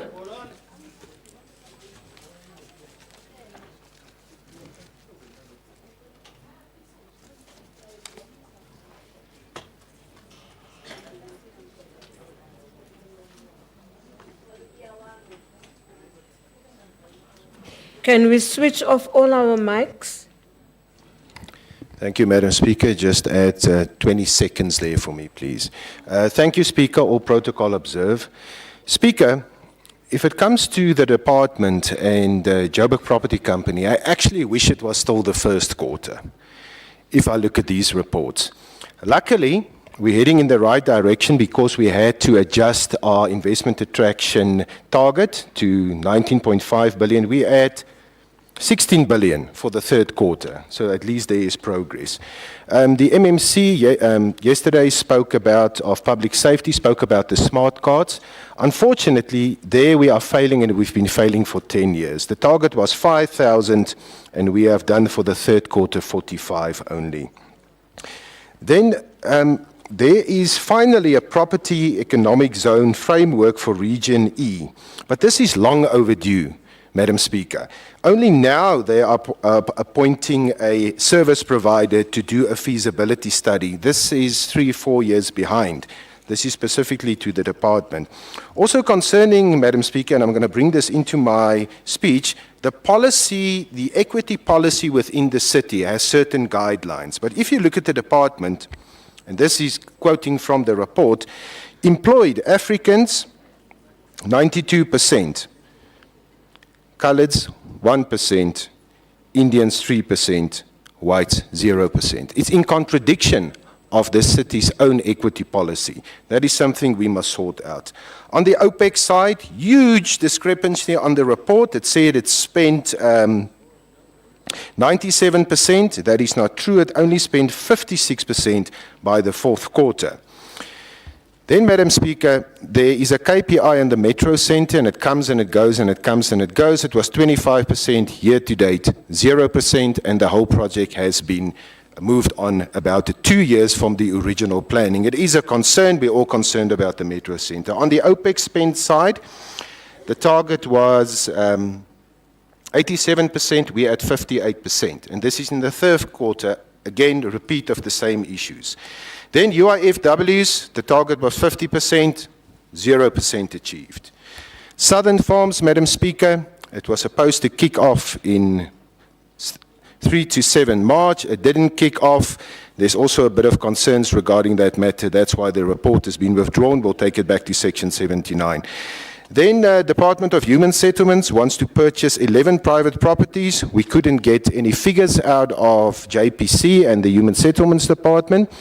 Then I see Reordering student accommodation. Sorry?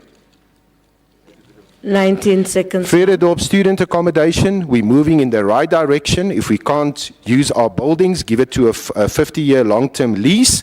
For student accommodation, project is about 42 billion. Further, again, equity, Madam Speaker, JPC 95% black, 3% coloured, Indian percent for 0.7% white. This is not going to work. UIFWs, 0% achieved. KPEC budget 64 million. Currently, we're at 25 million on that. AG findings, 13 is the bar.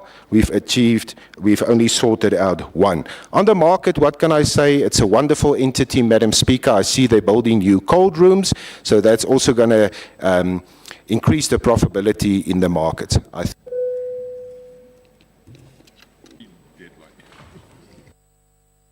Action essay, C. Mohlala.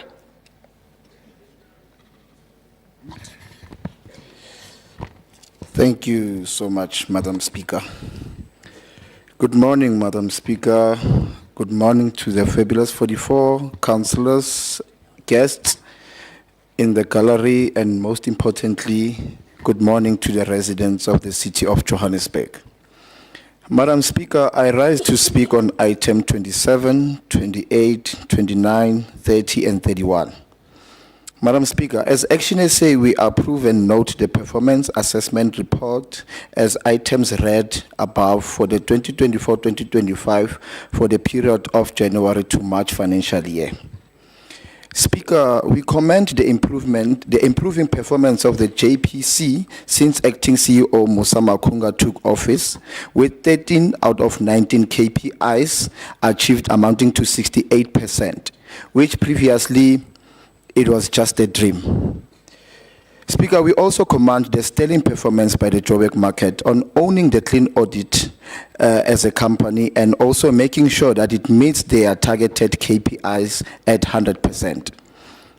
However, Speaker, we would like to stretch out on some concerns regarding the city of Johannesburg. Colleagues and residents of the city of Johannesburg, today we speak to an issue central to the future of Johannesburg, the inner city rejuvenation. Speaker, across our country, inner cities are in crisis. Years of poor planning, underinvestment, and reactive governance, and turning into a thriving, once thriving neighborhood into a neglected zones. Plagues by urban decay, collapsing infrastructure, and unsafe living conditions. Madam Speaker, we have a benchmark there by the city of Tshwane, under the Mayor, Dr. Nasipi Moya, is beginning to turn the tides after a nearly a decade of decline. It shows what is possible with a political will, decisive leadership, and committed to the clean governance. This is not a story of a decline. This is a call to action. Speaker, almost a year has passed since Council has approved a motion on an inner city rejuvenation, and yet no active construction site, no one sign on implementation. This is a failure of project management and interdepartmental coordination and political oversight. Inner city rejuvenation is not just about fixing buildings. It's about restoring dignity to communities, unlocking economic potential, and re-establishing lawful orders through the enforcement of building regulations, bylaws, and spatial development frameworks. Speaker, this administration must be reminded that rejuvenation must be driven by legal compliance, not photo opportunities. It must be measured by progress report, not PowerPoint promises.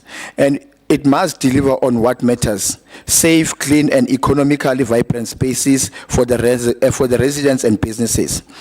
Action SA will continue to champion a Johannesburg that works not just for the few, but for every resident in every part of our city. Thank you, Madam Speaker.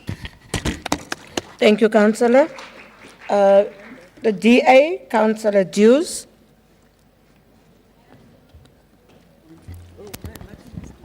He's not here.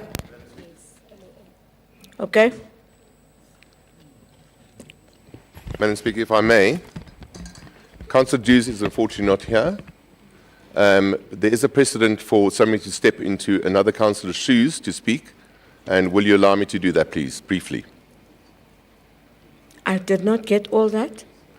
I was saying that Councillor Dews is not here today, unfortunately, but there is a precedent in this House for another councillor, in the instance that the councillor who is due to speak is not available, for another councillor from his party to then step into that person's shoes and take up the speaking time, which, if you will allow me to, I would like to just very briefly. Thank you.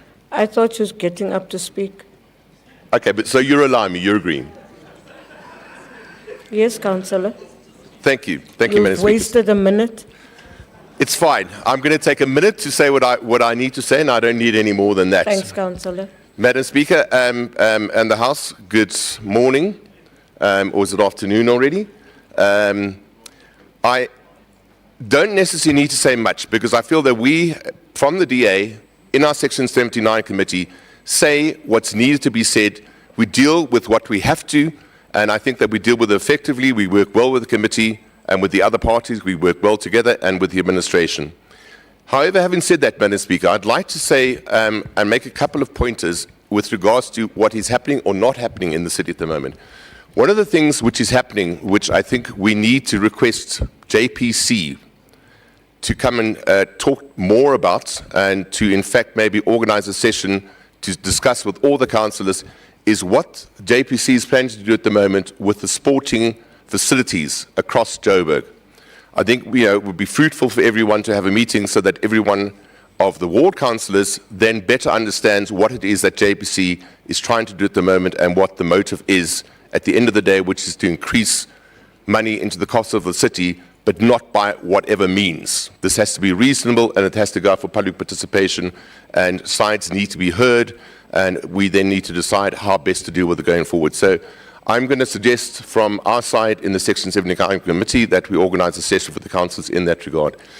It would be remiss of me, Madam Speaker, further, if I did not then take the opportunity while I'm standing here to mention the fact that I am very concerned, as I think and hope we all are, with what is not happening or is happening next door with the Metro building. I feel that we as a council are not being given full information. I'm very concerned that things are happening of which we are not aware. We keep on asking in our Section 79 committee for reports on what is or should be happening. These are lackluster in them coming forth. And we seem to be trying to draw things out and literally draw things out It's not easy to necessarily get the information that we require to better understand what is happening at the moment with the Metro building, how much money we are actually spending in the inaction. That building has been empty now for a year and a half. Nothing's happened. We have a program as to what should be happening. We are already behind the curve on that. But we need to better understand, and we need to put as much pressure on JPC as possible, and with any other entity that is involved in what is effectively being the decanting, is the term used, of the facilities, and how the records are going to be secured going forward, and what the plans are if we keep on track with these, and what the expenses are going to be incurred at the end of the day that we need to be aware of, because we're not fully aware of that. So, Madam Speaker, thank you very much for the opportunity, and good afternoon. Thank you, Councillor. Councillor from the ANC, Councillor S. Mabuza.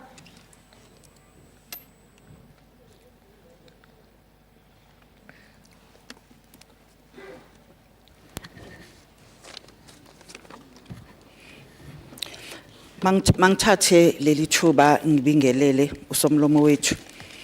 Ngiphinde ngibingelele usodolophu waseGoli nesigungu sakhe esiphakeme kushaya mthetho laseGoli.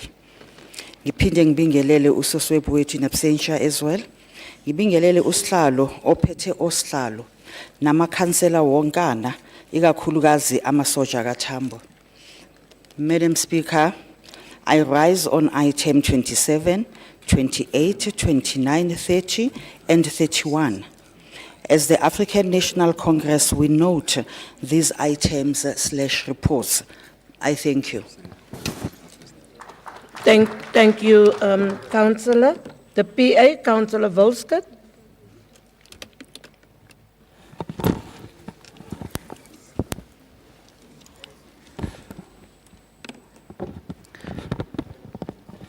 Greetings, Madam Speaker, Executive Mayor in his absentia.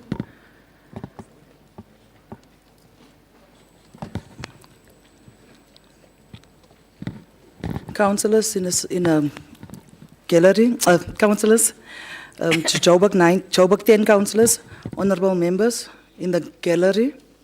As the Patriotic Alliance, we acknowledge the performance assessment report for the Economic Development Department for the 2024-2025 financial year for the period of January to March 2025. However, we cannot help but emphasize a pressing concern, the need to prioritize South African citizens in the distribution of resources and opportunities. We will continue to advocate for the deportation of all illegal foreigners who unfairly benefit from resources meant for our citizens. It's time to put South Africans first. Ons Baizani salute. Thank you, Councillor Volskert. From the EFF, Councillor Talekwa. Is it stage fright? No, but you didn't. No, I don't. No. But we just ended up in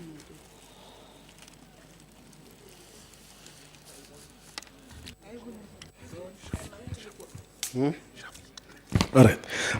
Thanks very much, Speaker, and greetings to yourself. Councillor Telekwa is not here, but the EFF caucus is here, and it knows the reports. Thank you. Thank you, Councillor. From the ANC, Councillor Kwapeng. Hope I've pronounced it right. Is the councillor here? Or is there a substitute for the councillor?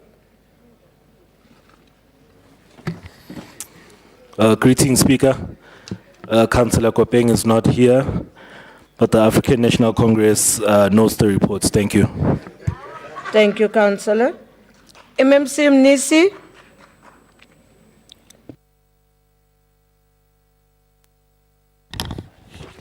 Why?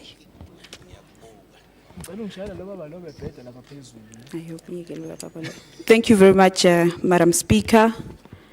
The Executive Mayor of the City of Johannesburg in absentia, the Chief Whip of Council, Chair of Chairs, the Member in Charge of Economic Development, Section 79, councillors, our guests in gallery.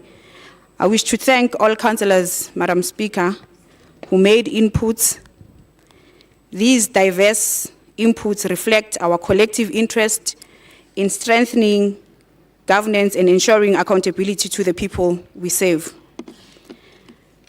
Madam Speaker, Councillor Bolani raised a very fundamental point that we need to resource our opportunity centers. The opportunity centers, Madam Speaker, are the city's most strategic transformative platforms for our communities to be empowered and for the economic inclusion. We want to commit to the councillors and the residents of the city of Johannesburg that we will work with the stakeholders in ensuring that we maximize the resourcing of our opportunity centers. Madam Speaker, there's a point that was raised by Councillor Dilang around the issue of the department being unable to reach or rather achieve the KPI of printing of cards. We have had challenges, but we have made some great strides around that, Councillor Dilang. We can confirm with you that around 1,000 membership cards, or rather informal trading cards, have been printed. We don't have our own internal printing systems, but we are using the city's system for us to be able to achieve this. So we will then have an appreciation that from time to time, they are not only focusing on the economic development department, but they also have their other work that they have to also do. Now, on the issue of the OPEX spending, I think there was an error there. We'll also request that it be rectified. I think you mentioned 97%, whereas actually what was achieved by the department, it was 54%. You also mentioned the issue of Southern Farms, that there was a commitment that will be a kick-off. I'm not sure, Councillor Dilang, if you were not here in South Africa when we launched a project with Councillor Mabaso, that the project is commencing officially. There's a contractor on site, but we will forgive you for that. There's work that is being done there. Councillor Muhlala, thank you so much for all the compliments. We will continue to do better. As the department, where concerns were raised, we take them seriously, Councillor, and where progress has been made, we will continue to build on it.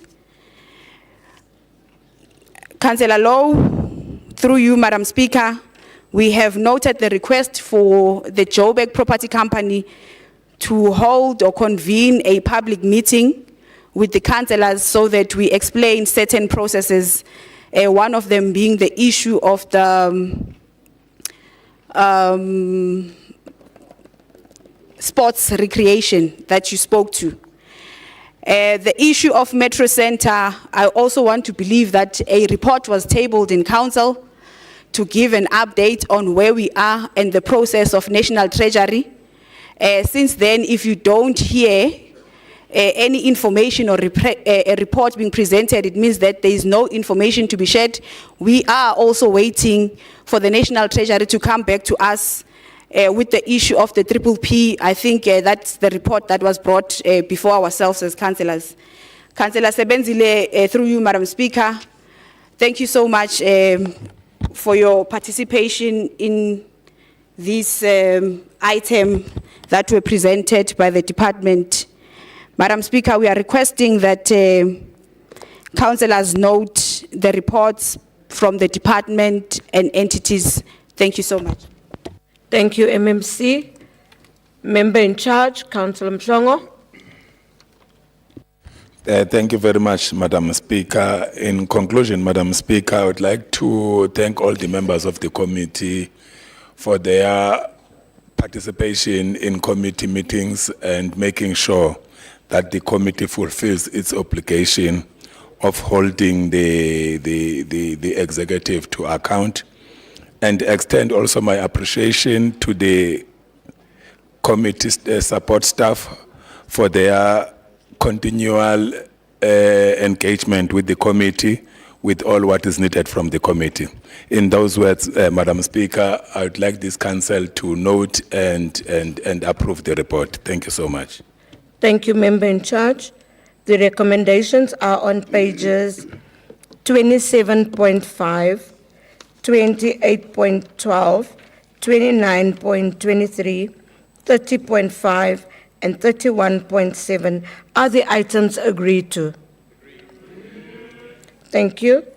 Welcome to the Chief Whip. Afternoon, Chief Whip. Colleagues, as we announced this morning, item 32 and 33 will be left until the MMC arrives. And then, as agreed yesterday, items 35, if my memory serves me well, item 35 to item 44 will be read together, and we will then have them noted. We'll speak on them. Okay, we will read them all together, and then the speakers will speak on all of them. Am I right, Chief Chess? Right, that was agreed yesterday. Thank you. 35 to 44 will all be read together. Thank you.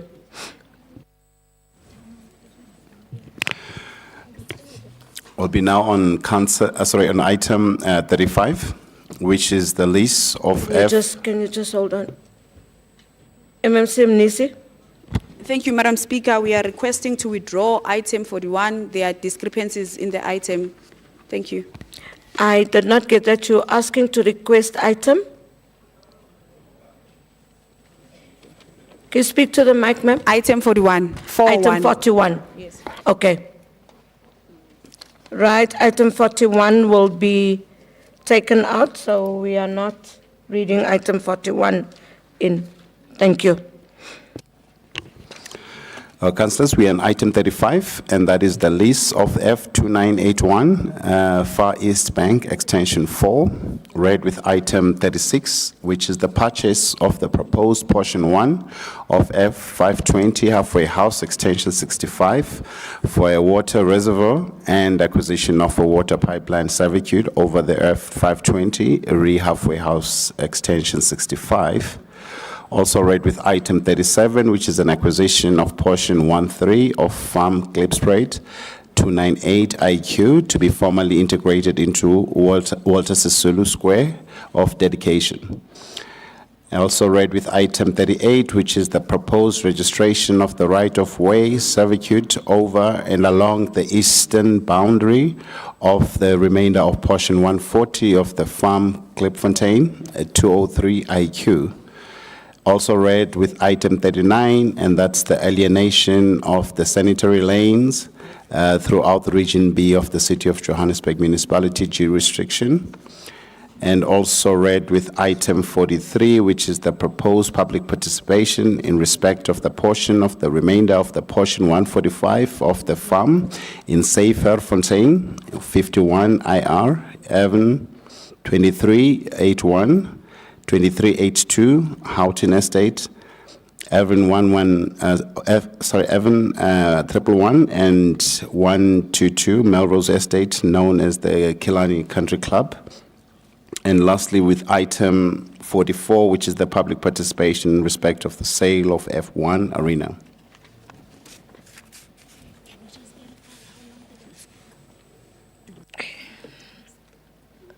Colleagues, from item 35 to item 39, we have similar speakers. But when we get to item 43, we have more speakers on item 43 and item 44. Can we note that? Freedom Front Plus? Madam Speaker, a simple request, if my committee members would allow me. I did ask to leave after item 37. They have been grouped.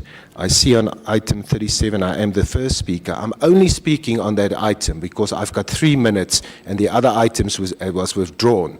So if I can maybe have the first opportunity, and then I would like to be excused if the rest of the committee members are happy with that, and then they can absorb the rest of the items. Thank you. Okay, we'll do it that way. Let's then, okay, you are not speaking on the other item. Can we then have item 35? Councillor Mohlala? Or you want now? Okay, you can speak. Thank you, Madam Speaker. And I think this item, all protocol observed, is a very emotional item because there's a lot of political history and heritage. And I know this because I've been there 5 times in person. The first time I went to the Walter Sisulu Square, Madam Speaker, most of the little shops were occupied. There was, even the ward councillor had a shop there. It was neat, it was tidy, it was well maintained. The hotel was still taking in guests, and of course the museum there with all the heritage displayed was still in very good condition. Now, Madam Speaker, if I read from the report, if you look at page 3, and we note the following points. Soweto Hotel not attracting guests. Conference Centre had since been vandalized, metal structure ripped apart, to be expected not to be habitable anymore. Informal trader stalls, most of the stalls have since been vandalized and not utilized. Retail shops since been vandalized and not usable. And it goes on and on. Now, Madam Speaker, for certain cultural groups, it's very important to protect our cultural history, and that's the right thing to do. We stay in a diverse society with many groups, languages, and political history. This report wants to purchase an adjacent stand of 1,810 square meters. Now, that is about the size of a stand in Emmarentia, quite a big stand. Now, Madam Speaker, 15 million rand wants to get spent on this stand. I don't know. Sometimes I don't know if people don't know how business properly works. We will not support this for one simple reason. The rest of the precinct, it's actually a crying shame, is dilapidated, falling apart, not utilized, not attracting what it should attract for international tourists. Use the 15 million rand to upgrade, fill the retail space, get everything running, market the hotel, and fix the museum that has been broken in 3 times over the years. So, Madam Speaker, we will not support this. Use that money to fix what we have, and don't purchase something more that becomes another liability to the precinct. I thank you. Thank you, Councillor De Lange. We now start with Councillor Mohlala. Action SA.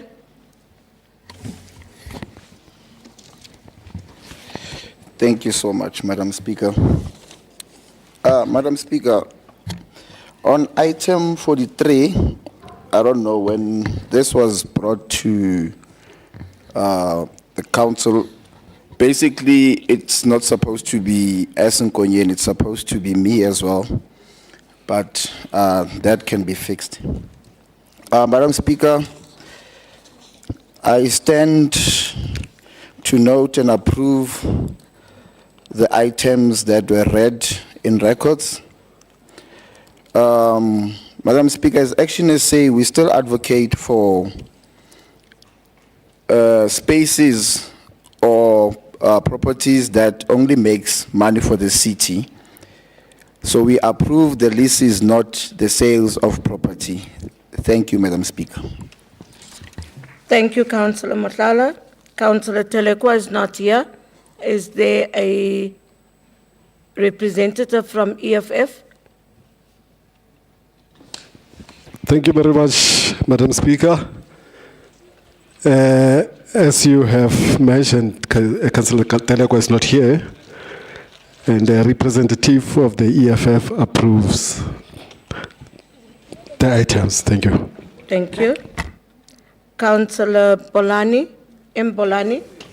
from the ANC. Greetings again, Madam Speaker, and greetings again to councillors and greetings again to residents. Madam Speaker, I'll speak about all the items that were read by the Secretary to Council. But of great importance is that these items, they are very instrumental when it comes to service delivery. For us not to adopt these items will be prolonging the service delivery that the community out there is waiting for. So as the ANC, we are persuading the council to approve all these reports. I thank you. Thank you, Councillor. Councillor Cook from Good. Speaker, sorry, I'm having a little bit of a technological issue with my computer. Could I please go after the next speaker? Yeah, okay. Councillor Harris.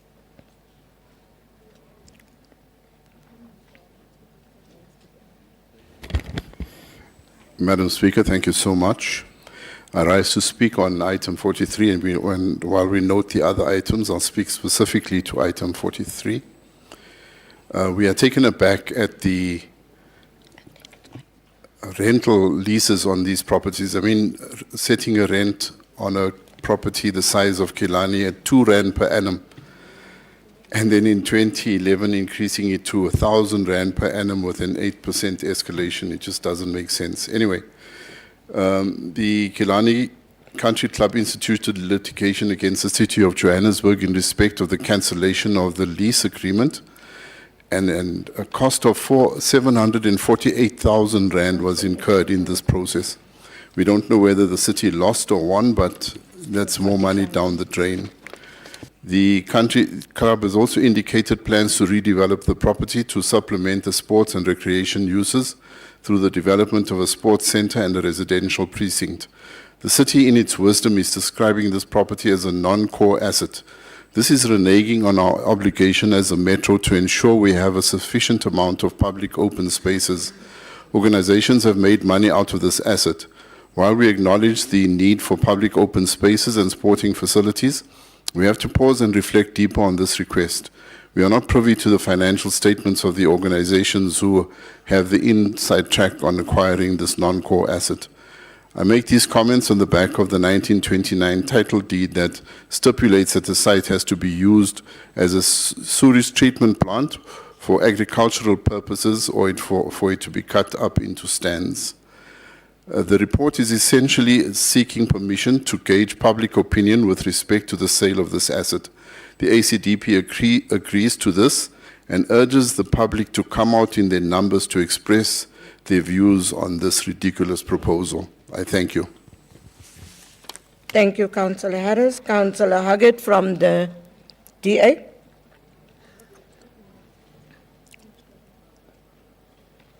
Yes, Councillor. Councillor Cook says he's ready. Go, Councillor Huggett, he'll come in.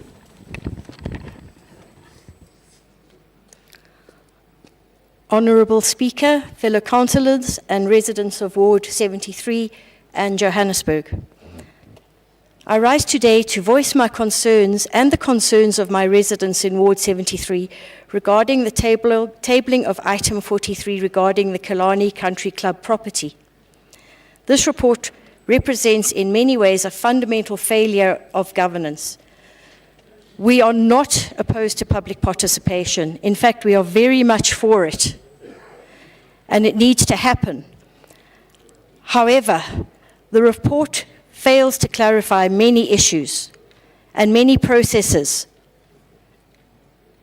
The report fails to clarify which processes we're actually following. Are we considering alienation via long-term lease or permanent disposal via sale? This fundamental ambiguity prevents proper council consideration and undermines any meaningful public participation. More concerning is the complete omission of the property's environmental status. This site falls under an ecological support area according to the Bioregional Sector Plan 2021, a critical constraint that isn't even mentioned in the report. How can we make informed decisions when essential information is deliberately excluded? The accounting officer has failed to conduct the required due diligence of the municipal asset transfer regulations. Let's not forget what's at stake here. Killarney Country Club serves as a vital recreational, sporting and ecological buffer zone in a densely populated area. The facility serves schools, local residents, the broader community. Ward 73 residents have already expressed serious concerns through petitions, yet they weren't consulted during the drafting of this report. We know that the Killarney Country Club management team has been trying since April 2022 to resolve the lease issues with JPC. And it is only in recent months JPC is finally responding. By the way, the court case is next month. If JPC had responded timeously, this entire issue with this huge cost to the city could have been avoided. Huge wasteful expenditure. The proposal has created public alarm and eroded trust in our processes. Residents fear the loss of green space and recreational facilities that contribute to their quality of life and property values. This report is environmentally blind. In an era of climate change and urban densification, we're proposing to alienate an ecological support area without proper environmental assessment. This represents short-sighted planning that future generations will judge harshly. We propose a comprehensive environmental and biodiversity assessment must be completed. The legal status of existing agreements must be clarified, and this would have been better if this report had been delayed, as I suggested, for a couple of months down the line, once the court case was over. Ward 73 and affected communities must be properly consulted. Furthermore, the proposed public participation process needs to be transparent, rigorous, and flawless. Public participation in the past, as we know, leaves much to be desired. Fellow councillors, our constitution demands transparency, sustainability, and accountability in governance. This report fails on all three counts. It's procedurally flawed and environmentally reckless and socially irresponsible. We have a duty to our residents and to the law. We cannot rubber stamp a process that exposes the city to litigation, undermines public trust, and potentially destroys a valuable community asset.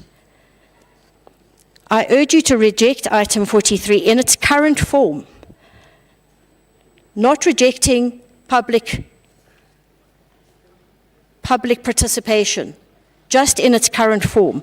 Let's demand a fresh, lawful process that respects existing agreements, protects our environment, and upholds the constitutional values we swore to defend. Our residents deserve better. Our city deserves better. Let's not compromise our integrity for the sake of expediency. Thank you, Madam Speaker. Thank you, Councillor. Councillor Cook. Thank you, Madam Speaker, and thank you for allowing me to get my computer sorted. Speaker, good notes, all the items. However, we will be speaking specifically to item 43 regarding the Killarney Country Club. Speaker, this report proposes public participation on the possible lease or disposal of the Killarney Country Club, a piece of public land that spans over 111 hectares in one of Johannesburg's wealthiest suburbs. Before we rubber stamp another transaction involving prime public land, let us pause and ask the most important question: who is going to benefit? Currently, the only one who benefits are the owners of the Killarney Country Club. We see from this report that 111 hectares of property, which is worth over 50 million rand, has until recently been leased for 2 rand per annum. Yes, you heard that right, 2 rand for a whole year. That was increased to 1,000 rand with 8% annual increases. But by my calculation, Speaker, they are still paying less than 2,000 rand per year for 111 hectares of land. Speaker, it's impossible to rent a backroom in Soweto for 2,000 rand a month, let alone 2,000 rand a year. Good has consistently advocated for the use of public land for public good. This means housing the people of this city before selling off land for profit.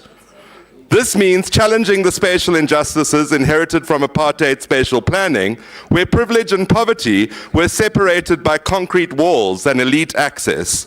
Speaker, we support a proper and inclusive public participation process, but I urge this council to use that process not merely as a procedural checkbox, but as a genuine opportunity to reimagine our city in service of the greater good. Why shouldn't we be exploring options that include mixed income housing, student residences, affordable rental stock, or community sporting infrastructure, rather than defaulting to a long-term lease, which only services an elite golfing community and country clubs with a history of exclusivity? This is a chance for this council to do the right thing, to correct the spatial distortions of the past, to correct apartheid spatial planning, to bring opportunity closer to where people live, and to let public land serve the public, not just a privileged few who can play golf. Let's use this moment to ensure that the final recommendation reflects the values of inclusion, redress, and accountability. Let's put the people of Johannesburg first. I'm sure there are many residents in Johannesburg who would take a small portion of that land for the 2,000 Rand a year. Thank you, Councillor Cook. MMC Mnisi.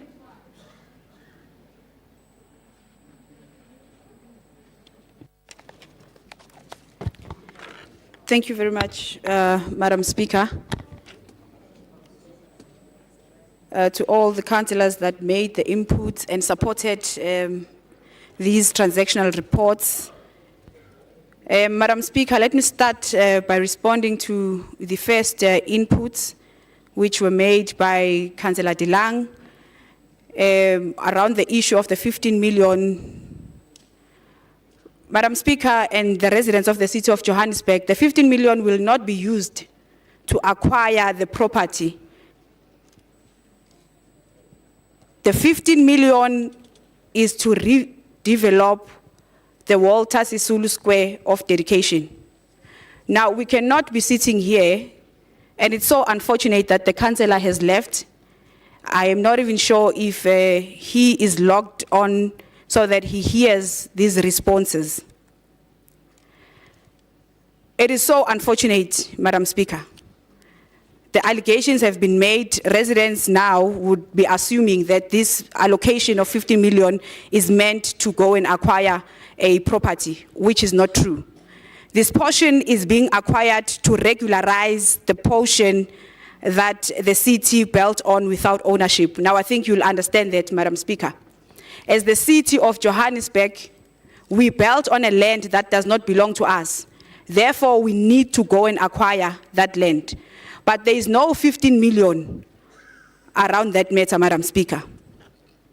Councillor Harrison, public participation, I thought because English is your mother tongue, so you'll understand it better.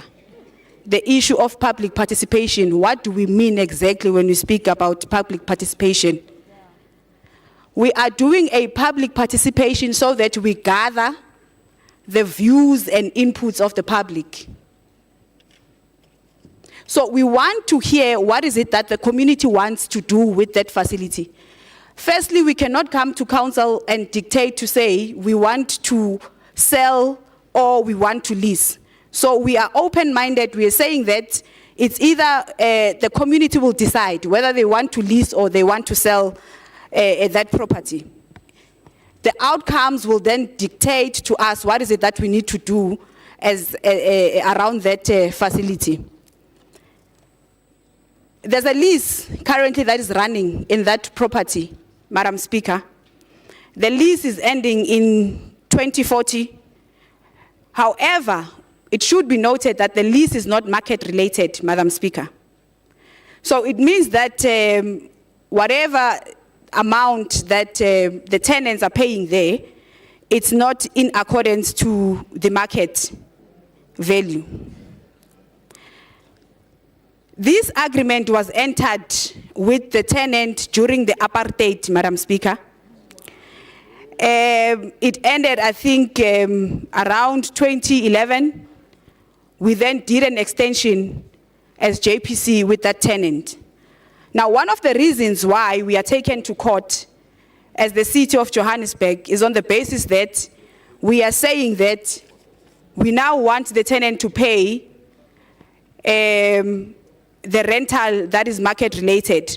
So the tenant is refusing to pay us as the city because they are the inheritance of the apartheid. So thank you so much, Madam Speaker. With that being said, we are requesting councillors to approve the reports. Thank you, MMC. Apartheid beneficiaries. Colleagues, the recommendations are as follows. There are recommendations. There are recommendations on page 35.6, 36.5 and 36.6, 37.6 and 37.7, 38.7 and 38.10, 39.10 and 39.11. 41 was out, no? And then on pages, and then on pages 43.7, and then on pages 44.7, I believe I've called them all out. It was only item 41 that was taken out. Are these recommendations agreed to? Thank you. Councillor Apartheid Christian. beneficiaries.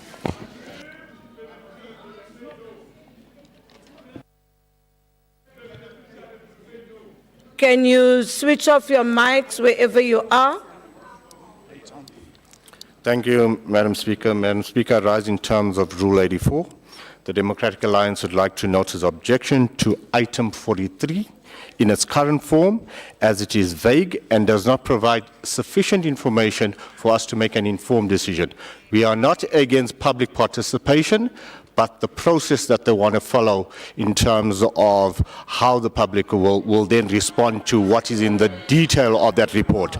I thank you, Madam Speaker, and also to note that 2011 was not during apartheid. Thank you. Jazakallah.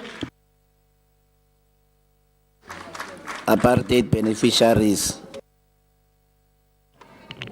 Councillors, we proceed with item 45, and that is the Group Strategic Supply Chain Management Acquisition Status Report, reflecting bids considered and approved by the Accounting Officer for the period of 1st January 2025 to 31st March. Secretary.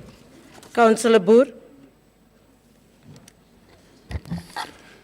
Thank you, Madam Speaker. I rise in terms of Rule 34 of Council. As we approach the financial items, Rule 34 says when the Executive Mayor appoints or dismisses members of the Mayoral Committee, he must inform the Speaker within 7 days who is to announce the appointment or dismissal in the next council meeting. We just want to want to hear, is there any new MMC for Finance that we can ask questions to? Thank you.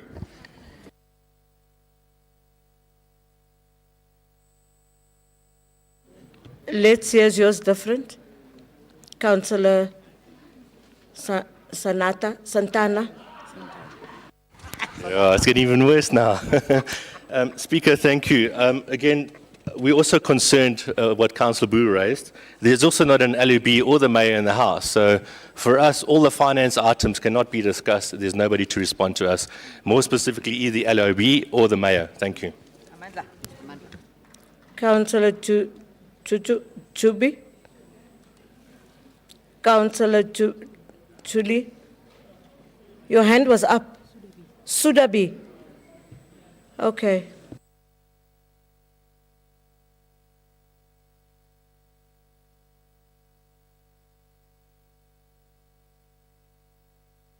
Can we just hold it there? We are just consulting, nah? Can we hold it?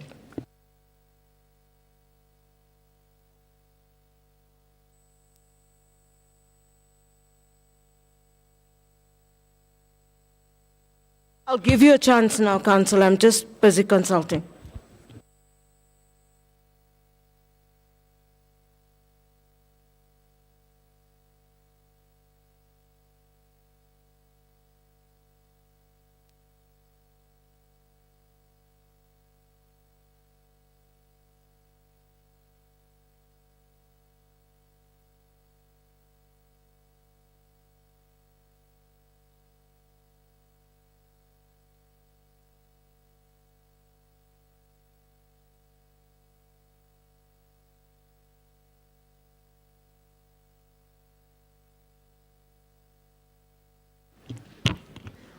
Colleagues, there is someone in the House that will respond.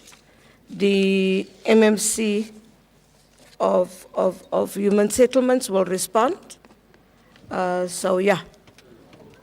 Okay. No. I think I'll buy you glasses, Christians.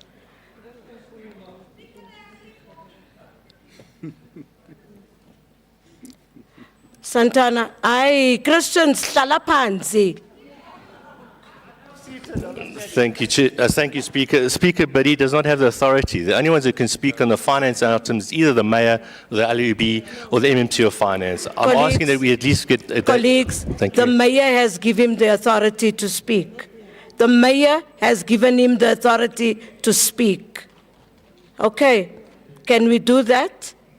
We'll go to the speakers list. Councillor Boer, hy sal jou antwoord. Dankie mevrou Speaker. Kom ons praat finansies. Welcome to all councillors again and all protocol reserved. I'm raising on item 45 the supply chain management report that goes about the tenders that were awarded in the quarter 1st of January 2025 to 31st of March 2025.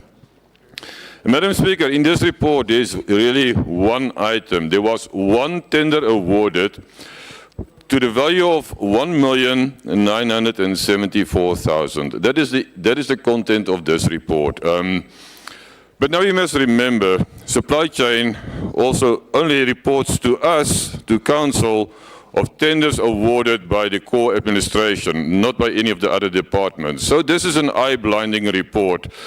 We hear in the news, and this really leaves a bitter taste in our mouth, that the Auditor General was complaining about tenders awarded of 1 billion rand to councillors or family members to councillors, and we as council do not even know about it. We have to hear this in the media. And then we are eye-blinded by a report that says we've awarded one tender to the value of 1,974,000. And then even worse, the average time from advertising to awarding a tender in the city is more than half a year, more than 156 days it takes to award one tender. Councillor Boer, hou net aan asseblief. There's a disturbing noise. We can't even hear Councillor Boer properly. And then I would ask all whips to check your members outside. There's a complaint about members making a noise. Some of the members inside has asked us to check on members making the noises outside. Councillor Boer, if your members are not inside, please talk to them to get in. Councillor Boer, jy kan aangaan, jou tyd was gestop. Dankie Speaker, ek is amper klaar. So yeah, it is very concerning to hear in the media about those billion rand tenders awarded to family members which are not declared to us in council. And I really hope that those councillors have declared those awards and tenders awarded to them or their family members to the Integrity Commissioner, because Section Finance 79 is going to investigate those tenders, and we are eye-blinded by this report, and this is not acceptable. Thank you, Madam Speaker. Thank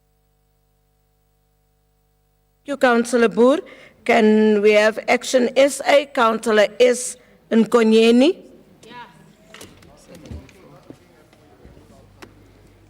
Thank you, Madam Speaker. Greetings. I think just to pick up from where Councillor Boer left off, it's totally unacceptable. Madam Speaker, I rise on item 45. Madam Speaker, yet another bid from Roadshow Marketing was approved, this time to the tune of 1.9 million rand. The same Roadshow Marketing was awarded contracts to the total value of 1.9 million for the marketing of IDP sessions and soccer. Why is this Roadshow Marketing always being awarded contracts as if there are no other companies within the media space that can do the job? Madam Speaker, it is the third contract this year, and I do not believe that Roadshow Marketing is the only company in the entire city that can provide marketing services to the city. 10 bids were considered, and Roadshow Marketing was chosen once again. So clearly, we have a little bit of a problem here when we keep awarding, the same tender to the same company perpetually. And as Action SA, we really reject this. Thank you. Thank you, Councillor Nkonyeni. ACDP. Yes, Councillor Harris, just have a seat. So long. Councillor Vance. Thank you, Speaker. I went to go and check outside, and actually it's the catering staff that's making all the noise. Sorry, thanks for that. Yeah, maybe that side, but this side, there's others that side. So that's why I've asked Whoops to check on the people. You seem to be hungry already. ACDP, Councillor Harris. Councillor Vance knows he didn't eat this morning. Once again, thank you, Madam Speaker. I rise to speak on item 45, the bids approved to March 2025. The one bid approved was for the appointment of a service provider to book and place adverts on radio, YouTube, and social media platforms for the 2024-2025 credit control campaign for a period of 2 months for the city of Johannesburg. The successful bidder was awarded this contract of 1,974,228 rand, including VAT. This raises some questions. Are there no competent employees within all the communications departments who know how to book and place adverts for a credit control campaign? It is ludicrous that nearly 2 million was spent in this manner. The ACDP places on record its disapproval of this contract. Residents, especially those subjected to credit control measures, specifically cut-offs, are feeling the pressure of having to pay ever-growing utility bills. It is a bitter pill to swallow when, in these trying times, nearly 2 million is spent on performing tasks that any communications intern could do. This is an absolute waste of public funding, and the ACDP will not be part of rubber stamping this waste of financial resources. The ACDP notes this report, but with serious reservations. Thank you. Thank you, Councillor Harris. The DA, Councillor N. Peterson.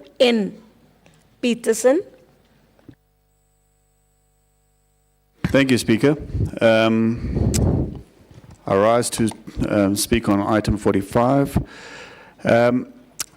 Again, we are shown that the city is paying a service provider to book and place advertising on radio, YouTube, and social media platforms for the 24-25 credit control campaign for a period of 2 months for the city of Johannesburg. And this is not for the first time, as already mentioned by my colleagues. Again, it's Roadshow Marketing Pty Limited. It's 1.9 million, basically 2 million, to round just for simplicity's sake. And it's owned by the controversial Kwaito performer Arthur Mafokete. I myself has not seen or heard any meaningful marketing promoting the credit control campaign that would warrant such a fee. But then this should not be surprising, as I was not able to Google an independent web page for this company unless one views a listing on B2B and LinkedIn as adequate web presence for a marketing firm. I hope for their sake that the artist is not an associate of our ex-MMC of Transport, but that will not be necessary, as there is already a considerable shade that falls upon our supplier. What I can share is that the sole director of Roadshow Marketing, Mr. Mafokete, we must not forget, was previously implicated in the misappropriation of funds, and his assets were even attached by the SIU, Special Investigating Unit. And he even went as far as taking the SIU to court in order to try and stop the forfeiture of his assets. So this has been well tested in the court of law, as he actually then lost that case and was not able to prevent that reappropriation of his assets as a result of an issue with the lottery fund. Okay, so the SIU's presentation is available for colleagues to peruse if they Google roadshow marketing. This item was approved by the Central Adjudication Committee. So it looks like we're not the only ones not doing our fiduciary duty by not submitting the names to National Treasury restricted suppliers list, which is also available on the National Treasury website. I mentioned earlier that I hope our Kwaita store is not connected to our XMMC. I spoke too soon, as I see that the Department of Sports and Recreation has just granted a deal receiving fund of 1.8 million to the same supplier by the Minister of Sports, Arts and Culture, Gayton McKenzie. So gosh, there's a lot going on here. Elsewhere in the report, I see there's another option in the next report, but we'll discuss that on item 46. Thank you, Chair. Councillor from the EFF, Councillor R. Ntembam. Hope I've said it right. Thank you very much, Speaker. It's Councillor Netemba. But then I will Netamba. But then I will be speaking on the item.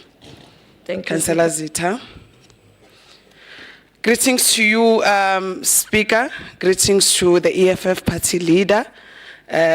Greetings to also the EFF caucus leader and the EFF councillors. Speaker, the EFF notes item 45, the acquisition status report from the Group Strategic Supply Chain Management Unit, detailing bids considered and approved between January and March 2025. Speaker, let me start by stating clearly that the EFF cardinal pillar number 7, open, accountable, corrupt-free government and society without fear of victimization by the state agency. Transparency in procurement is essential, but it must not be mistaken for progress. This report is part of a constitutional obligation to report to council, but merely tabling figures and procedures does not address the core issues our communities are facing on the ground. We know that the bids proceed by the Central and Executive Education Committees follow due process under the Municipal Finance Management Act and its Supply Chain Management Regulation. However, we raise the following concerns. One of the listed contract, Speaker, is 1.9 million tender for advertising on YouTube, radio, and social media for a city credit control campaign. Madam Speaker, 2 million to tell poor communities to pay what they don't have. In the middle of rising unemployment, electricity cut, and inconsistent water supply, as the EFF we ask, who is this campaign really for? Is it a genuine communication effort or another way to funnel funds to well-connected marketing firms? We support the recommendation that the report be made public under the Regulation 6, subsection 4 and Section 21A of the Municipal System Act. However, we insist that the public access must include transparency about the scoring process, disqualified bidders, and clear explanation of value delivery. In conclusion, Speaker, we know this report with the following remarks. Let the procurement serve the people, not the political connected. Let value for money be judged not by the marketing reach, but the impact on service delivery. Let those reports guide accountability, not merely inform compliance. Nkomo, Speaker. Thank you, Councillor Zita. The ANC, Councillor Nofemela.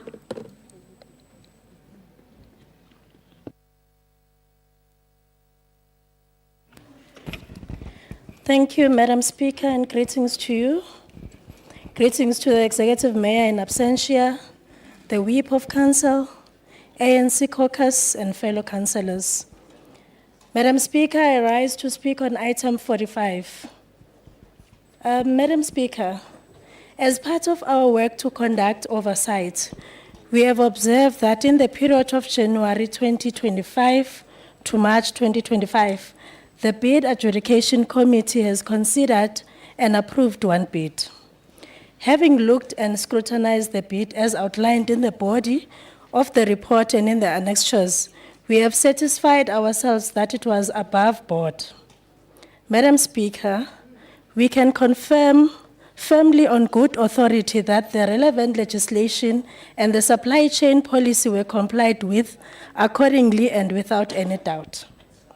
Madam Speaker, the supply chain process is a delicate matter, so the respective legislative framework has to be followed to the latter to ensure transparency, openness, and good governance. Madam Speaker, the above inference points to one thing and one thing only, that the City of Johannesburg, under the government of local unity, is indeed in capable hands and heading to the right direction. Madam Speaker, as the ANC caucus, we note the report and I thank you. Thank you, Councillor. MMC Mabaso. Thank you very much, Speaker, and greetings to yourself, all the members of the mayoral committee present, and all the colleagues that are in the chamber. Speaker, we have noted all the comments that have been made by councillors, but I do wish to indicate, Speaker, that this is a compliance report that must be noted by this council on the tender that was awarded during a period of January to March.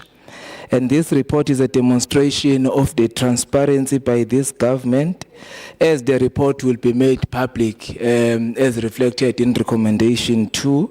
I will request that council note the report as such. Speaker, thank you very much. Thank you, Acting MMC. The recommendations are on pages 45.3. Are we agreeing to the item? Thank you. Oh yeah, noted. Thank you, it's noted. Thank you. Okay, Santana, okay. Item 46 is a Group Strategic Supply Chain Management Operational Status Report for the period 1st January 2025 to 31st March 2025. Thank you. Secretary to Council, Councillor Nkonyeni, Action SA. Secretary to Council. Greetings once more, Madam Speaker, the House at large. Can you speak into the mic? The House at large, the residents. Madam Speaker, I rise to speak on item 46. And I'd like to greet as well the fabulous 44, and I think it is important to underscore that we are the third biggest caucus, just in case our percentage is in doubt. Speaker, Speaker, while the department claims that there was no stock written off in this period, the Finance Committee, during an oversight in October last year, noted that there was 30 million rand in dead stock. The department reports that the total value of stock is at 118 million.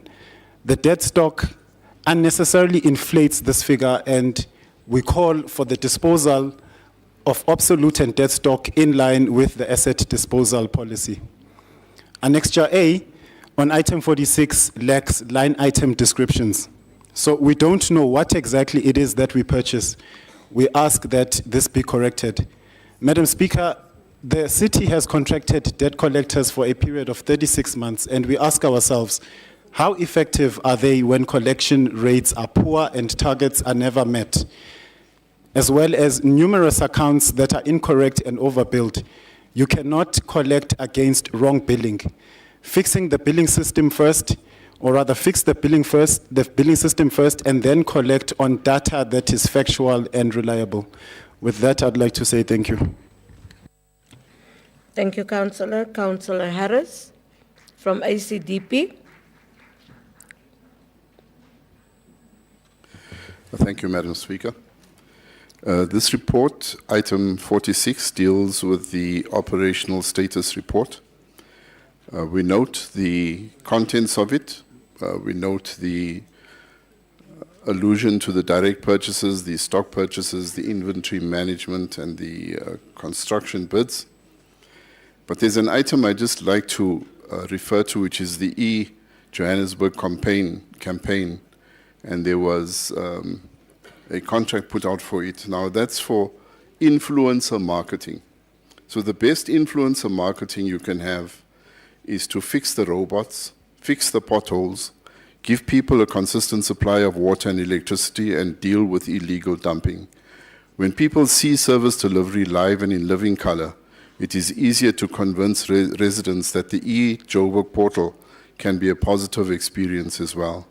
In light of the unemployment crisis facing the city, the ACDP suggests employing unemployed graduates to do the work rather than providing a nice payday to organizations who want to get lucky through our SCM processes. I thank you. Thank you, Councillor Harris. Councillor N. Peterson from the DA.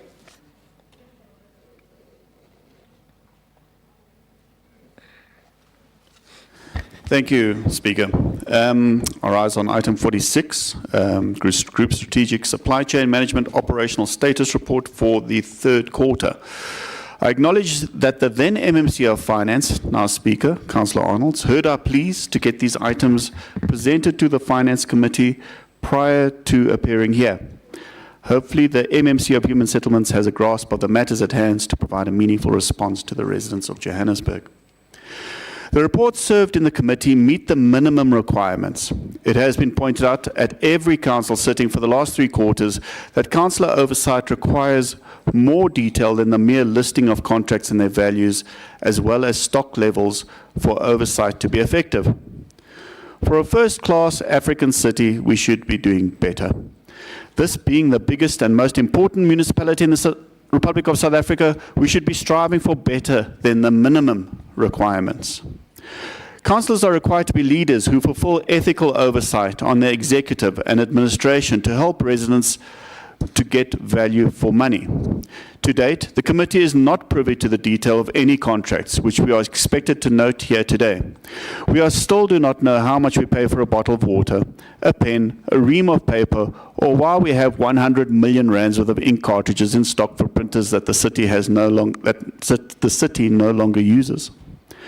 Every time we ask why these cartridges are not being liquidated or written off, we are informed that there may be an official somewhere who is attached to their printer, and somehow this justifies the holding of such eye-watering quantities of ink cartridges.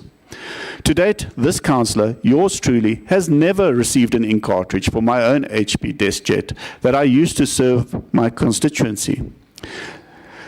And I agree that a lot of my colleagues don't receive the same. Something which is meant to be included as part of a councillor's tools of trade.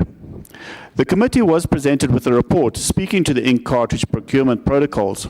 However, it was rejected as it did not address how or why the city ratepayer is financing such an extraordinary level of dead and dying stock.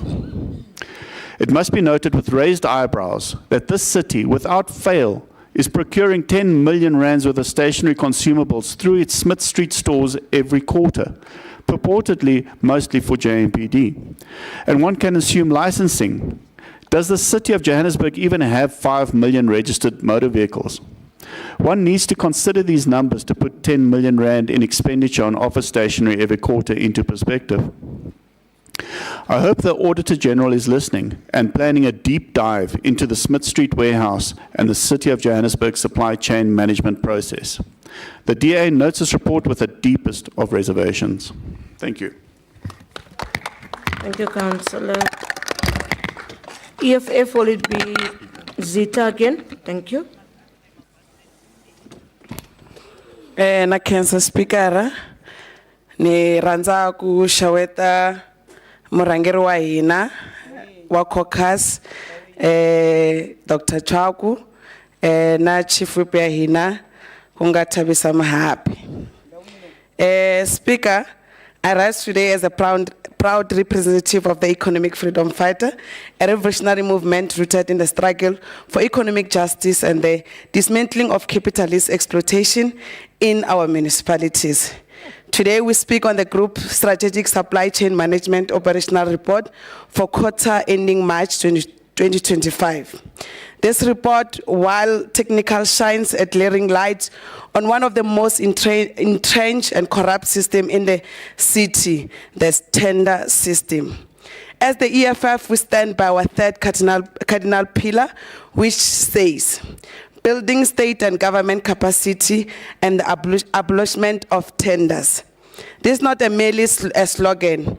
It is a clear revolutionary policy position rooted in the lived experience of our people who continue to suffer while politically connected individuals loot municipalities under the guise of competitive bidding. Let us examine what the report tells us.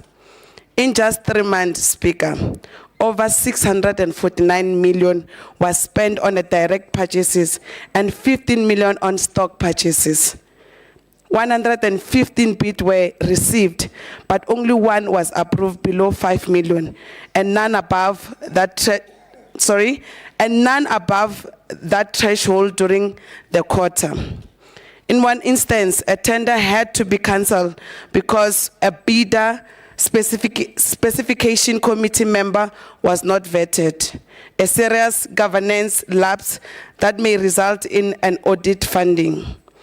24 major contracts are due to expire within the next 12 months.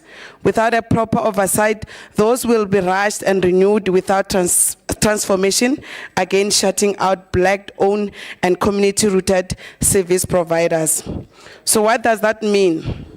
It means that the city continues to operate like a vending machine for politically connected cronies. Those tenders are not about service delivery. They're about protonides and proof tearing. We as the EFF know this capitalist mode of outsourcing. We demand that all essential services from cleaning, securities, maintenance, waste removal to ICT support be insourced. Our people must work for the city with dignity, not for the third-party companies that pay starvation wages and stack public money. We therefore recommend the following: an immediate review of all expiring contracts to ensure that they are not renewed blindly. Public disclosure of all bid evaluation criteria and scoring, including reasons for cancellation. Enforce core municipality service to create permanent, pensionable jobs for the working class. Establish a public procurement bench to review irregularities and deviation. Will not allow this municipality to be used as an ATM by the politically connected, while the resident of Calfontaine, where I come from, in Ward 111, Slovo Park, Ward 53, Orange Farm, Ward 131, live without basic services. As the EFF, we will continue to fight for a state that saves the people, not tenders that enrich the few. Thank you very much, Speaker. Thank you. Thank you, Councillor Zita. Councillor Nofemela from the ANC. Madam Speaker, I rise to speak on item 46. As the ANC, we have satisfied ourselves that the procurement processes have been followed and done according to the MFMA and the Municipal Supply Chain Management Regulations. We therefore note the report, and I thank you, Speaker. Thank you, Councillor. MMC Mabaso.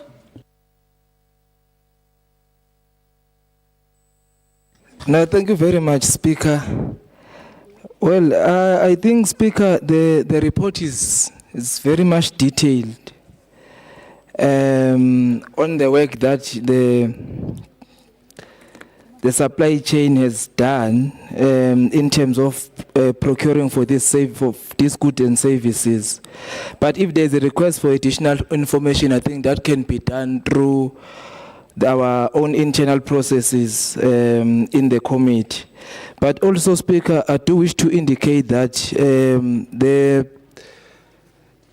the department is able to dispose some of the items as when they get expired. And I think those that are in the committee and those that are familiar with the processes are acquainted to those processes.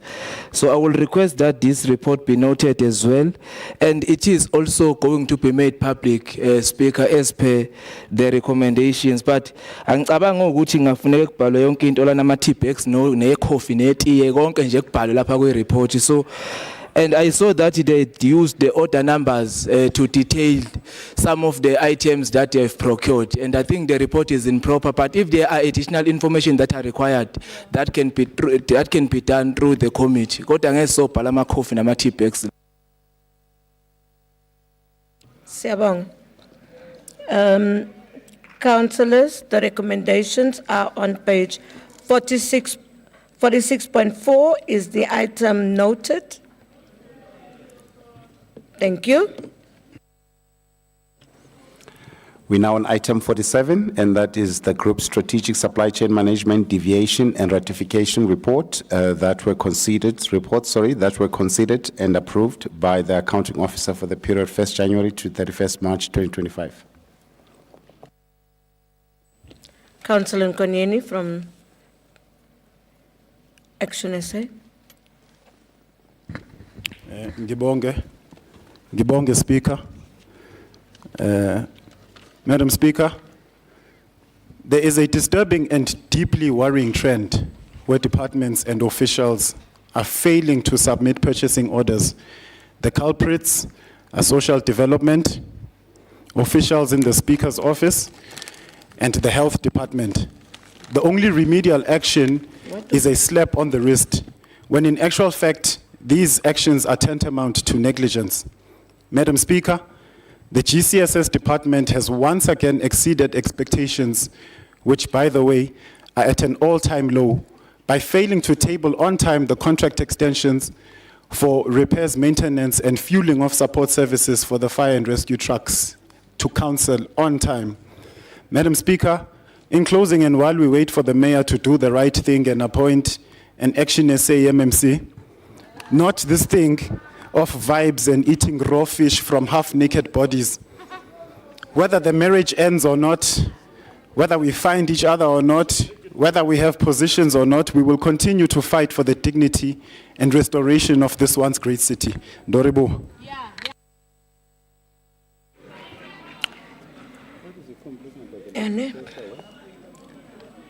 Councillor Harris.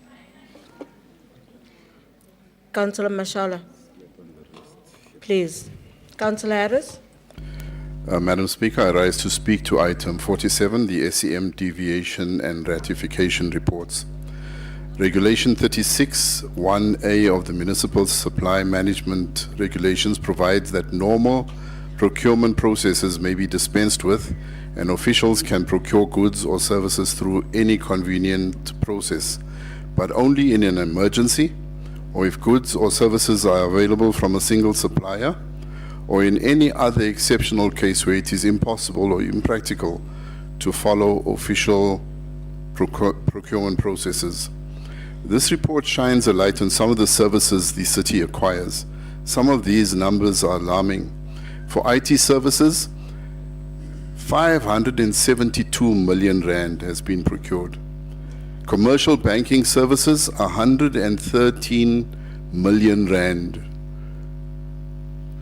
The Wits Business School has an alarming 2.8 billion rand that is being given to them. And Telkom has got the privilege of earning 189 million rand from the city. From a layperson's perspective, there appears to be no emergency. None of these services are available through a single supplier. There are other suppliers. What are the exceptional circumstances that contributed to these 3 deviations and 3 contract extensions? While we acknowledge that some of these contracts may be as long as 36 months, and these services are crucial for effective service delivery, there must come a time to consider to what extent citizens are being squeezed not for enhanced service delivery, but to swell the profits of some of these commercial organizations. I want to just thank our Councillor Zita through you, Madam, for highlighting the capitalist exploitation of our city. Are residents getting value for money? I doubt it very much.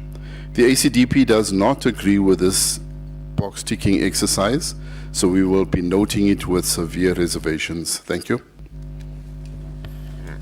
Thank you, Councillor Harris.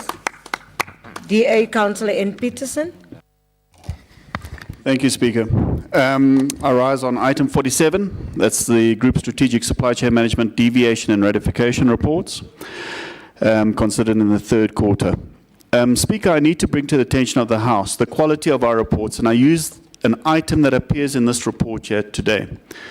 One of the line items appears for the supply of paper.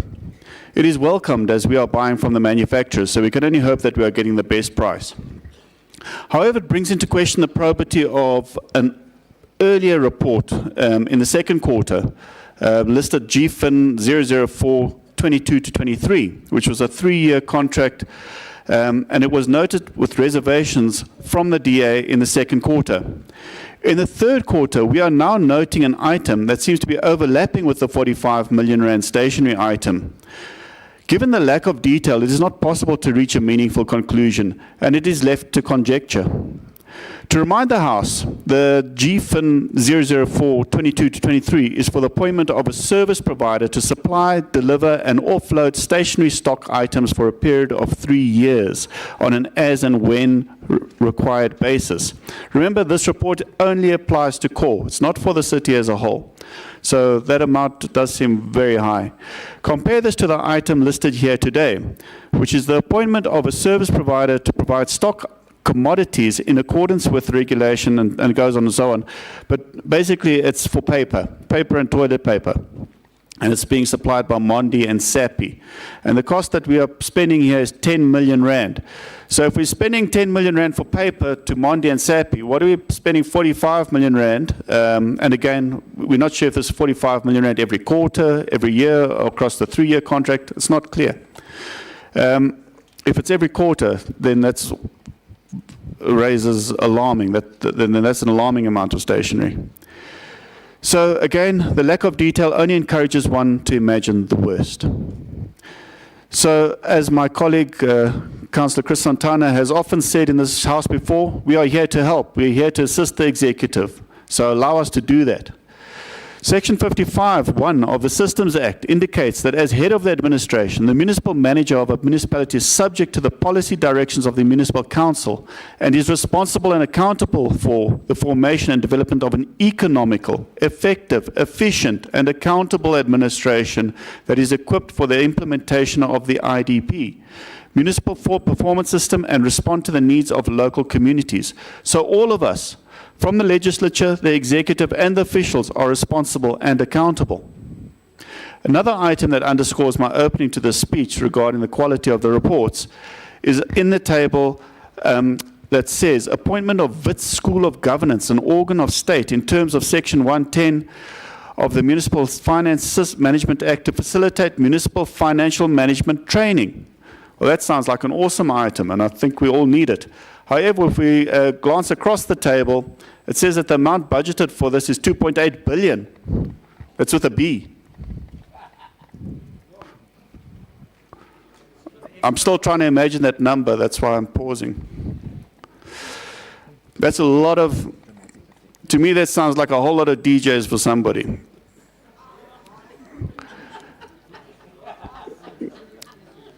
In conclusion, in reflecting on the recurring challenges within the city's supply chain management, it is impossible to ignore the parallels to Groundhog Day. The persistent appearance of certain items like the stationery supply contract raises serious concerns about questionable spending practices, such as the allocation of 180 million rand annually for stationery. We can only imagine, we don't know how that's duly structured, while simultaneously investing in heavily paperless system like Azure. Councillor Peterson, can you take your seat, please? Speaker, I just want to ask Councillor there to be sensitive of mentioning the deceased who have been brutally killed. And I'm saying that in respect or in line with the fact that he doesn't know if there's someone around or amongst ourselves who is related to DJ somebody. Can we be sensitive to the fact? Let's not just call names of the people like that, because it's not okay. Thank you. Thank you. I'm certain you heard Councillor Peterson. I was using the pronoun, not the noun. Ach, Vader, toch no, man. Just be sensitive, please. Okay, I sensitive withdraw. to it. I withdraw. Thank you so much. But I wasn't referring to the person. Councillor Peterson, please, unconditionally, please. But my spelling here is Councillor S-O-N. Peterson, can we just agree to what we've just said? He's correcting. Some people want to leave early, and we are going to prolong the time. Can we just agree that we do it unconditionally? Unconditionally. But to be clear, can I not use that word Carry anymore? Carry on, thank you, Okay. carry on.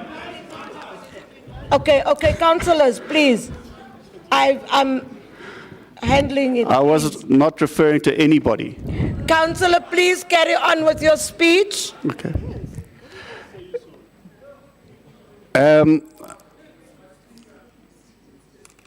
Regarding such an allocation of 180 million rand annually for stationery, while simultaneously investing heavily in paperless systems like Cllr and SAP, and now millions to SAPI and Mondi for printing and toilet paper.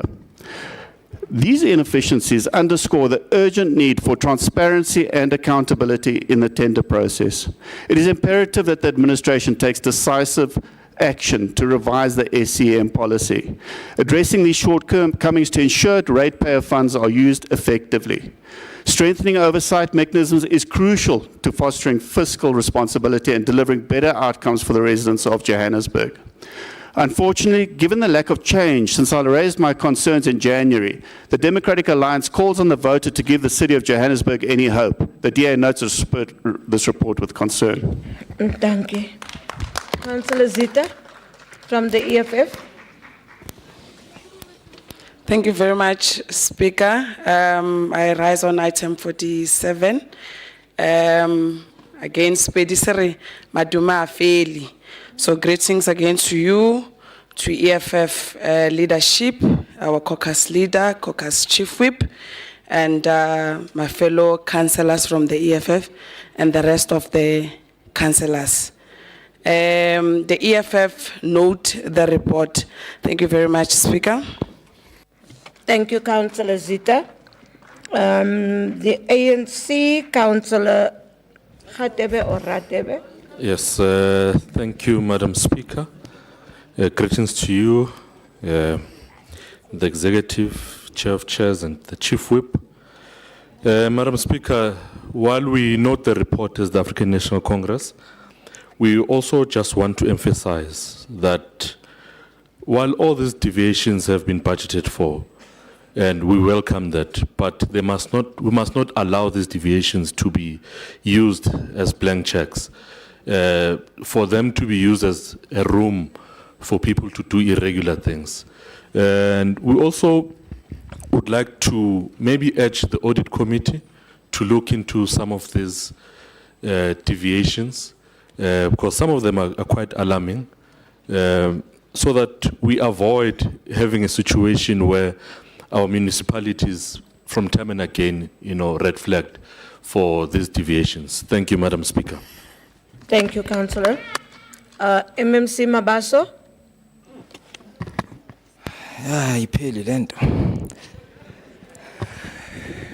Thank you very much, Speaker. Speaker, I presume all of us seated here, we do not encourage deviations. National Treasury, AG, all those institutions of government, they all discourage deviations. But Speaker, there are exceptions where it is impossible for the administration to go to normal procurement processes and they are compelled to procure some of the services through deviations. That has been noted and acknowledged, Speaker, but we will continue to discourage it. Even at the mayoral committee level, when we engage with our officials, we always advise against the abuse of Regulation 36. So the comments have been noted, Speaker, but we request that the report be noted as it is a compliance report. Thank you very much. Thank you, colleagues. Thank you, MMC. Recommendations are on page 47.3. Is the item noted? Thank you.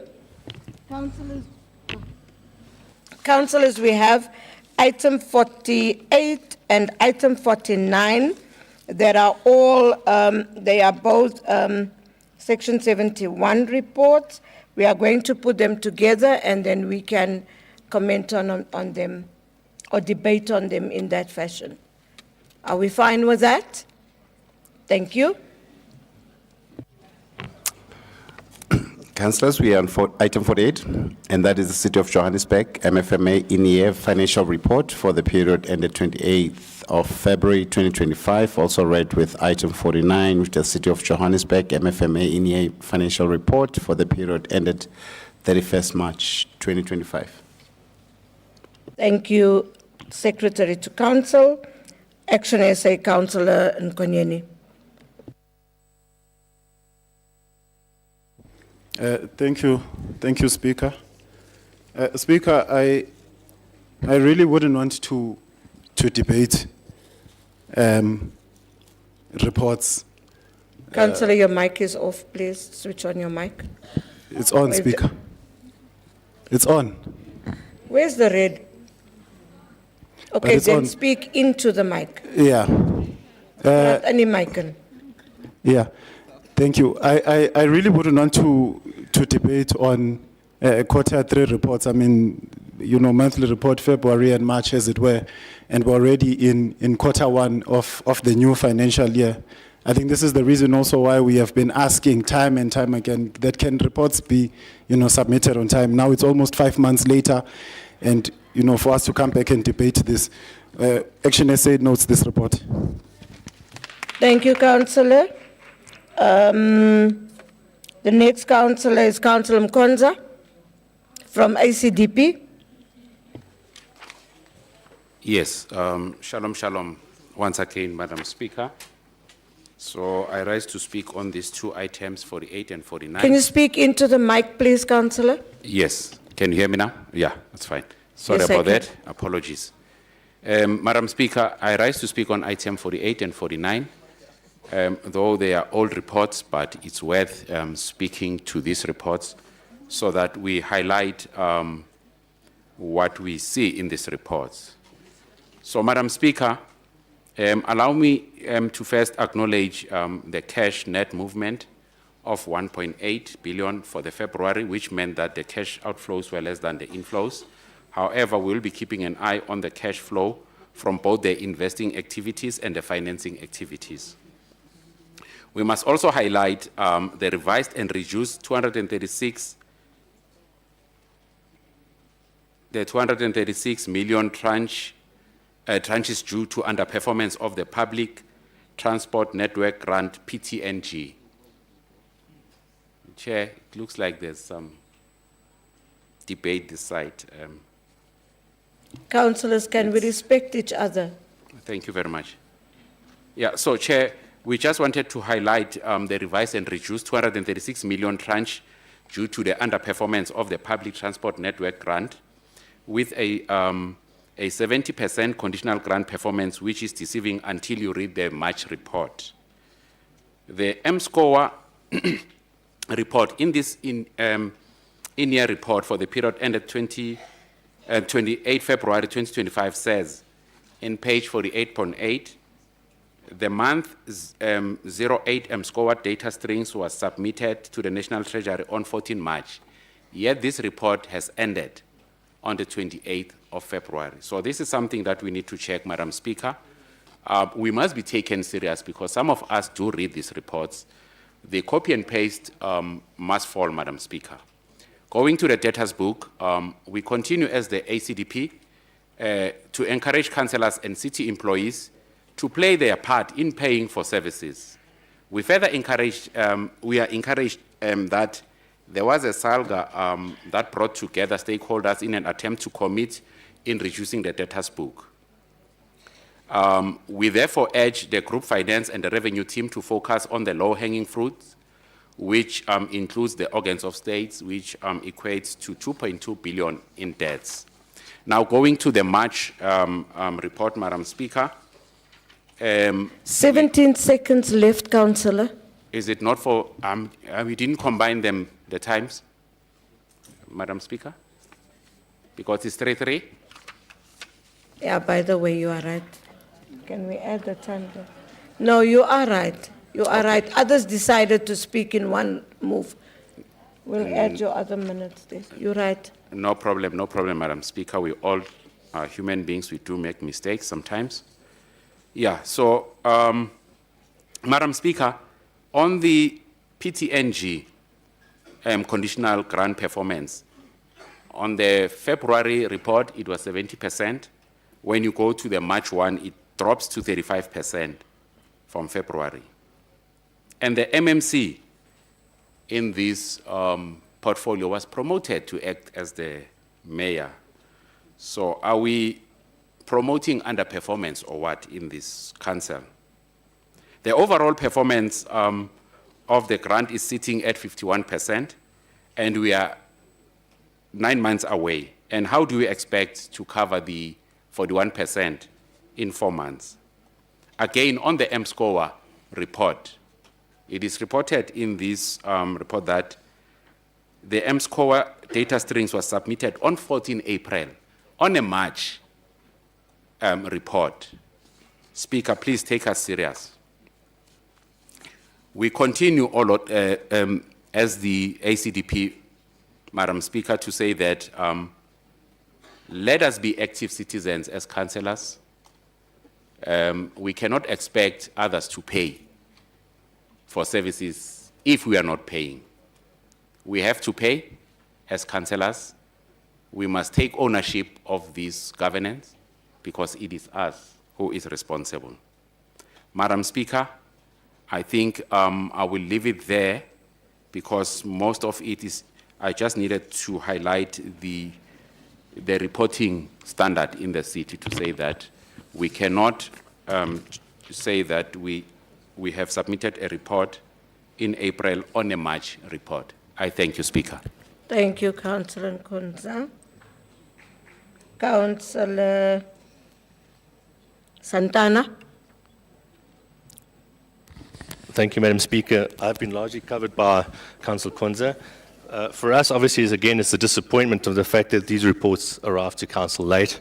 One would have expected at least the April and May reports here in Council today that we could consider, because that's more relevant.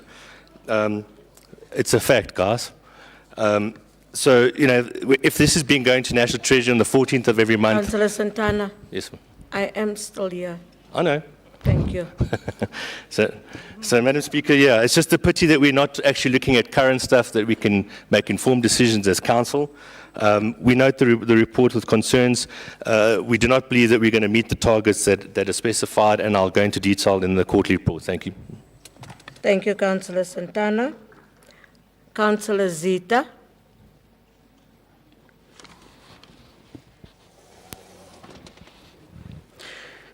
Thank you again, Speaker. Greetings again to you, to EFF leaders. I'm going to be very quick now, Speaker. So, Speaker, we are told in this report that there's a revenue overperformance of 1.9 billion and a budget surplus of over 592 million. The city even shows a net positive cash movement of 1.8 billion for February. Yet, when we interrogated how much the money is being spent, the truth is shocking. Only 35% of 7.4 billion capital budget has been spent by the end of February. Understanding especially severe department like economic development, 0%, Metro Bus, 7%, and Group ICT, 19%. What is the point of budgeting for the poor if the money never reaches them? The people of Johannesburg are living in fear. Crime, reckless driving, illegal dumping, and hijacked buildings are daily realities. But the city only managed to spend 47% of its public safety capital budget by end of February. How do we expect GMPD officers to operate effectively with broken equipment and roadworthy vehicle and under-resourced personnel? The City Health Department spent only 46% of its capital budget for the year so far. Clinics are overcrowded, Speaker. Medical supplies are running out. And communities like Diepsloot, Zandspruit, and a part of inner city still rely on overstretched mobile clinics. So how is this acceptable? Or how is this acceptable when we boast of having billions in surplus? Also, but let's be honest, 50 million for the entire city social development need is an insult. This is what happened when financial policy is not guided by justice, but by abstinence and allied accounting. It is not strategic when public safety runs out of scraps. It is not strategic when health workers are burnt out in crumbling clinics. And it's certainly not strategic when social development is reduced to a symbolic department with no real powers and funding. Speaker, the EFF will not celebrate a paper supplies while the residents of Hillbrow and Ivro Park build, while pensioners queue overnight for basic health care, and while JMPD officers chase criminals in unmarked vehicles. A people's government does not hide behind spreadsheet. A revolutionary government that will fight for uses money to heal, to protect, and to uplift. So thank you very much, Speaker, and I cancel name. Thank you, Councillor Zita. Councillor Radebe from the ANC. Thank you, Madam Speaker. I rise on item 48 and 49. We note the reports, Madam Speaker. These are very, very old reports. I almost donated 20 minutes of my time to Councillor Boer, but unfortunately he's not on the Speaker's list. But as the ANC, we note the reports. Thank you. Thank you, Councillor Radebe. MMC Mabaso. Just hold on. Councillor Boer. Yes, you'll be listening. Madam Speaker, I am on the speakers list on item 49. So thank you, Councillor Radebe, for allowing me 20 minutes plus my 6 minutes. So I've got 26 minutes. Can I continue, Madam Speaker? Oh, jammer. Sorry, Councillor Boer. Ja, maar je praat net op 49, hè? Councillor Boer, it's fine. Thank you, Madam Speaker. And through you, Madam Speaker, as we've got so much time today, through you to the MMC of Mabaso, you passed your first items, and now we're getting to the real finances. But you're doing well. You might even become MMC for finance. But I'm going to speak on item 49. Item 48 is even older than 49. And there are a few things that we really want to point out on this item. There are positives. The city has contributed towards the sinking funds as we are supposed to do to enable us to settle our future debt. Our cash balances at the end of March was standing at 5.5 billion rand, and that looks quite promising. We had much worse figures in previous months, but we must not be blinded by this, because the 5.5 billion rand is mainly due to the short-term bridging loan that we received, which was due to be paid back by the end of June, and it was replaced by the long-term loan. But of this 5.5 billion, our capex spending up until the end of March was only standing at 41%. Last year at the same time, it was at least standing at 46%. But for 9 months, we are spending 41% on capex, leaving 59% for the last 3 months, which is not, this is a pattern that is going on, and every year it's getting worse and worse. What it means is that if we have to spend the 59% until the end of June, which we're supposed to do, that amount to another 4.5 billion rand, which we had to pay out for capex expenditure, which will bring that 5.5 billion rand in the bank down to a mere 1 billion rand. And this is not the worst part. The worst part is on national grant spending. Last year we had to repay quite a big chunk to national government for not spending our national grants. The spending last year at this time was standing at 11%. This year, it has improved. It's standing at 12% now. But still, we have to spend 88% of our national grant in 3 months' time. This is a pattern that we have to break and we have to reverse. Madam Speaker, the city's finances are still in dire straits. Our collection rates are not what they're supposed to be. Our residents that can pay are not always paying for their services, and maybe it's not a bad idea to get roadshow marketing again in for a campaign to address our residents and say, but you cannot expect services unless you pay for them. We will get to an ESP item just now, which we will fully support, but our residents that can pay for service and that just do not want to pay, those people have to be made aware that we cannot carry on this way, that cities' finances are really in dire straits. And we see it in all departments, KPIs. We're not paying our creditors in 30 days because we do not have the money. We are not spending what we're supposed to do because we do not have the money. We cannot fulfill our function, and I'm referring back to pick it up, because there is no money. The city's cash flow really needs to be jacked up. Thank you, Madam Speaker. Thank you, Councillor Bood. MMC Mabaso. Thank you very much, Speaker. I think we do need to acknowledge as the executive that the reports are old, because Section 71 is very clear, and it empowers the accounting officer to provide this report monthly. We acknowledge the delay in terms of submitting these reports, and we are going to make it a point that we improve on our reporting so that we are compliant with Section 71 of the MFMA. Thank you very much, Speaker. We ask the Council to note both of these reports. Thank you, MMC. The report is for noting. It's for information. Is the item noted? 48. As well as 49 is for information. Is it noted?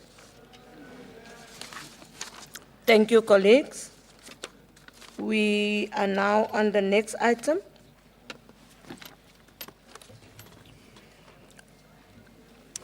Councillors, we are now on item 50, and that is the request for approval to grant user rights of 68 buses to Alexandra Bus Company Proprietary for the operations of Reordering Phase 1 CA interim services for the period not exceeding 3 years through the municipal asset transfer regulations, and further dispose the bus after the interim service. Thank you, colleagues. The first councillor is Councillor Mokoka from Action SA. Is Councillor Mokoka in the house? Hi, Speaker. Can we get the next speaker to take over the platform, because she had to step outside quickly? Thank you so much. TA Councillor Krish. Is it Krish? Thank you. I have the pronunciation.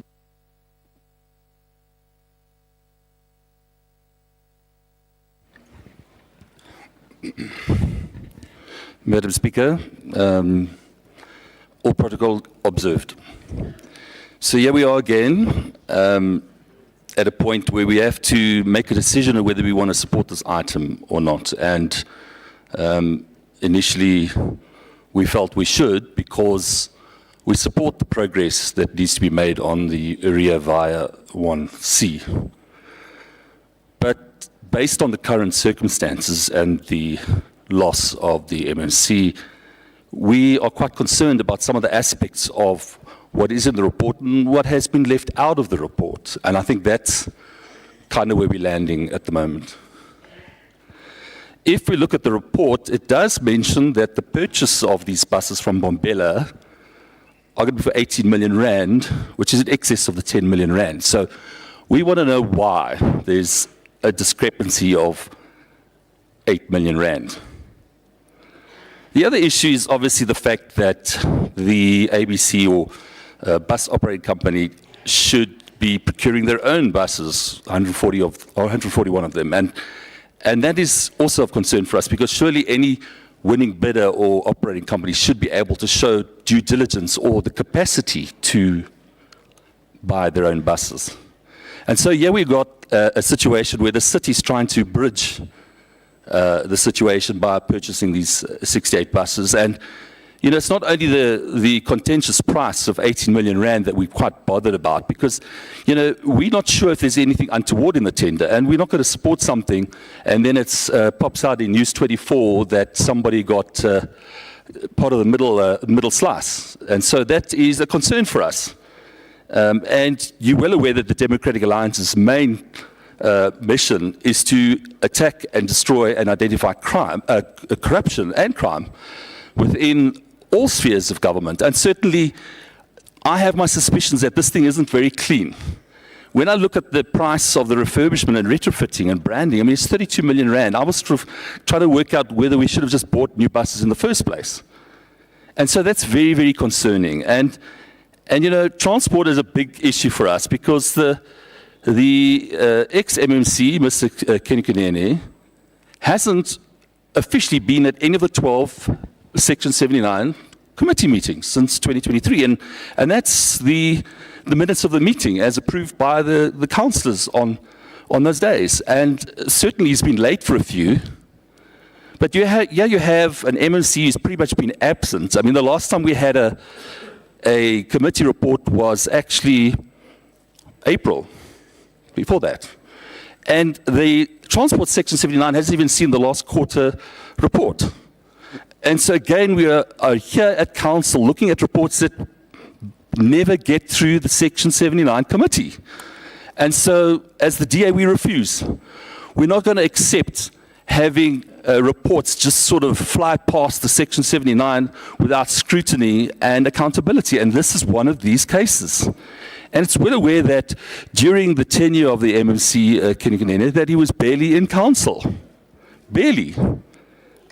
I would say at a very unacceptable level, to be honest. And so here we stand to decide whether we want to approve this report. And I'm concerned because... Councillor Krish, can you take a seat, please? With pleasure. With the hand. Councillor Simonse. Thank you, Madam Speaker. I just would like to request, as we are debating, can we not give false information to the community, please? The chairperson of transport can contest that the MMC was in the Section 79s. And as the council can contest, the MMC was in council as well. Please don't give the communities false information. Thank you.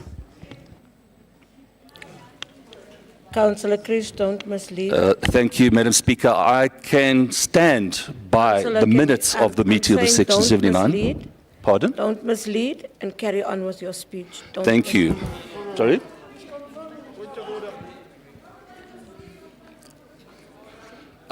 Sorry, I'm lost. Can I continue, Councillor or is there? Christians. You wanted to? Okay, thank you very much. I will stand by it because I have the minutes that are approved by the councillors in that meeting. So, and I will provide that to whoever wants to have a look at that. Now the concern is that we have a problem in transport where we have a deficit on our roads, our bridges, and our Metrobus is pretty much folding. And we've got phase 1A with Pytrans, which is also Councillor Krish, battling. just hold on. The ACDP at the back is their point of order. No, someone just stretched. Off your mic, Councillor Krish. Thank you very much, Madam Speaker. I just want to respond to the Honourable PA Councillor that said that the Honourable Kenny Koneni... Councillor, no, it's done. That was my only point of order. I just wanted to raise, It's done, respond Councillor. to you. The councillor has already continued with his speech. No, that's fine. Thank you, Madam. Thank you. Thank you, Madam Speaker. Councillor Krish, can you continue? Thank you, Madam Speaker. So going back to the conscious issue of buses, we do have a transport crisis in the city, absolutely. And I implore the lead party, the ANC, under the executive mayor, to choose a transport MMC that has the maturity and experience and understanding and responsibility to provide the services needed for the citizens of Johannesburg and not be truants, and of reputation, to be quite frank, because we are struggling with a virus of potholes, incomplete bridges and reinstatements, and bombarded by high visibility, low impact exercises. And we've had enough. And so, no, we don't want to support this item, although we support the idea of getting 1C on the road, not this way. We need this to come back to Section 79. We need more details of even of the funding model, because the suggestion is that it will be an interest-free repayment plan after 3 years. The city of Johannesburg is not a bank. In fact, the city of Joburg, in my opinion, is broke. And we should not be funding things that should not be funded, quite frankly. And so that's where I stand on this. So we will not support this item under that contention. Thank you, Speaker. Thank you, Councillor. Councillor A. Komane of the EFF.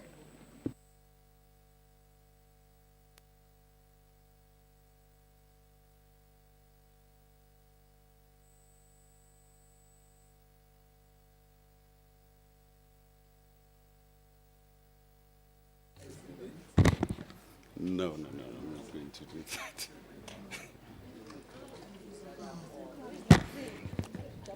Greetings, Madam Speaker. I would like to address this issue before I can start my presentation. Speaker, this is a concerning matter. I mean, at my station here, I don't have a mouthpiece. So I don't know if it was deliberately done to keep me silent permanently, or maybe it's part of maintenance. I'm now relying on my colleague's mic here. We'll check on it, Councillor. In order for me to engage you. I hope it was not eating on my minutes, Speaker. You can start the clock now. Warm greetings to you, Honourable Speaker, the Executive Mayor in absentia, members of executive officials, all present in this chamber. I would like to extend my warm regards to the distinguished guests and stakeholders in the gallery, as well as our employers, the residents observing these proceedings from various platforms.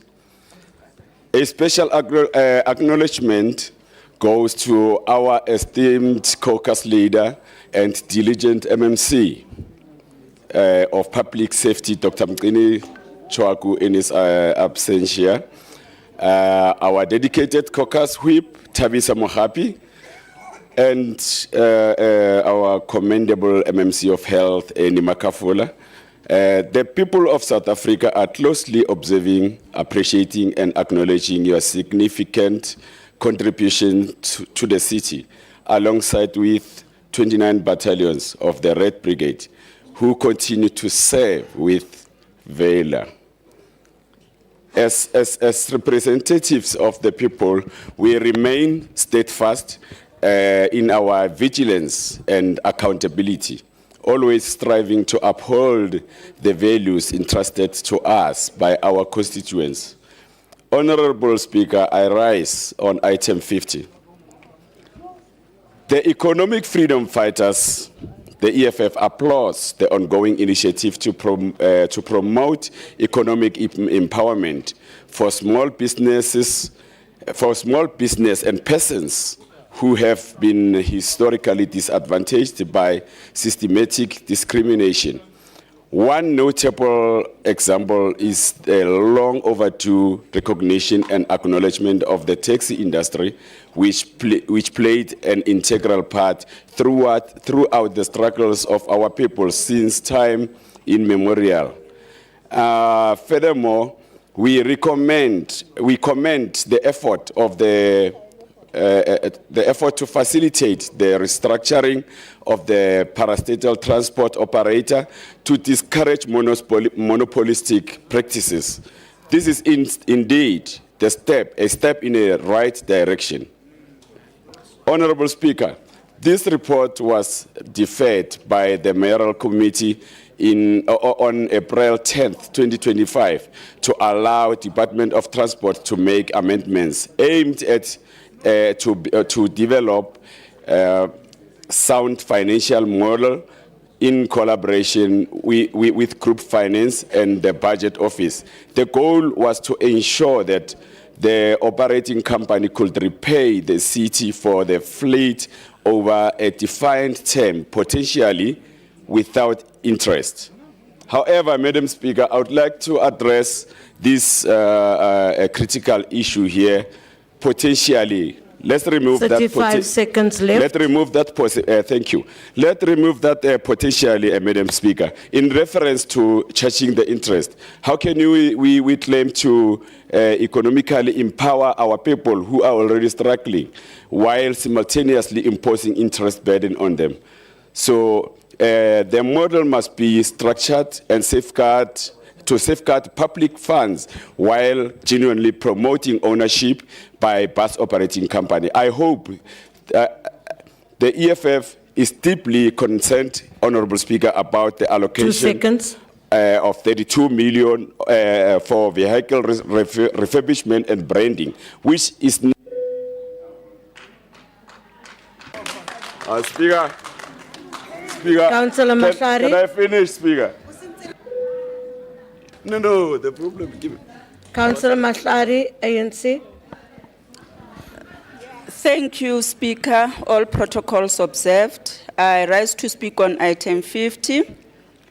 The City of Johannesburg has been committed to implementing the new public transport system in partnership with affected public transport operators, including the minibus taxi industry. In accordance with the directive received from the Council on the 23rd November 2006, when the implementation of phase 1 of the Rea Vaya BRT project was approved, all the incumbent bus and taxi operators affected by the introduction of the project will become the future bus operators of the project. These operators will be organized into a juristic entity as a company, which will then be the vehicle through which all the operations are carried out, including contracting with the city.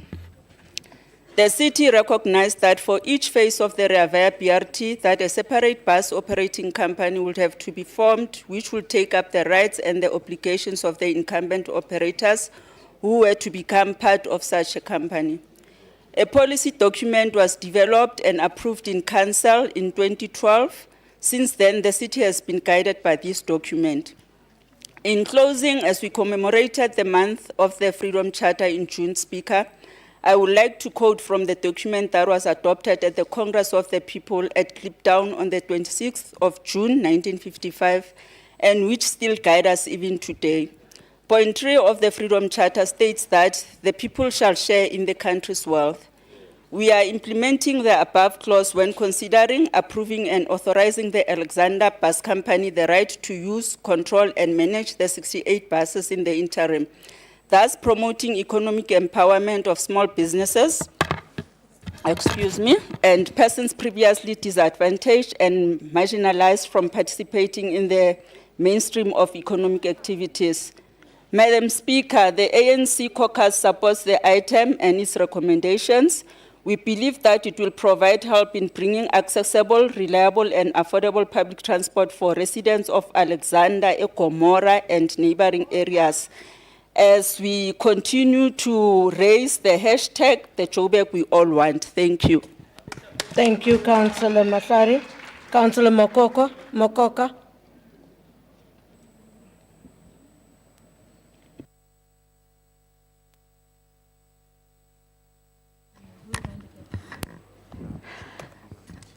Thank you, Speaker. Greetings to yourself, greetings to the House, and greetings to our visitors in the gallery.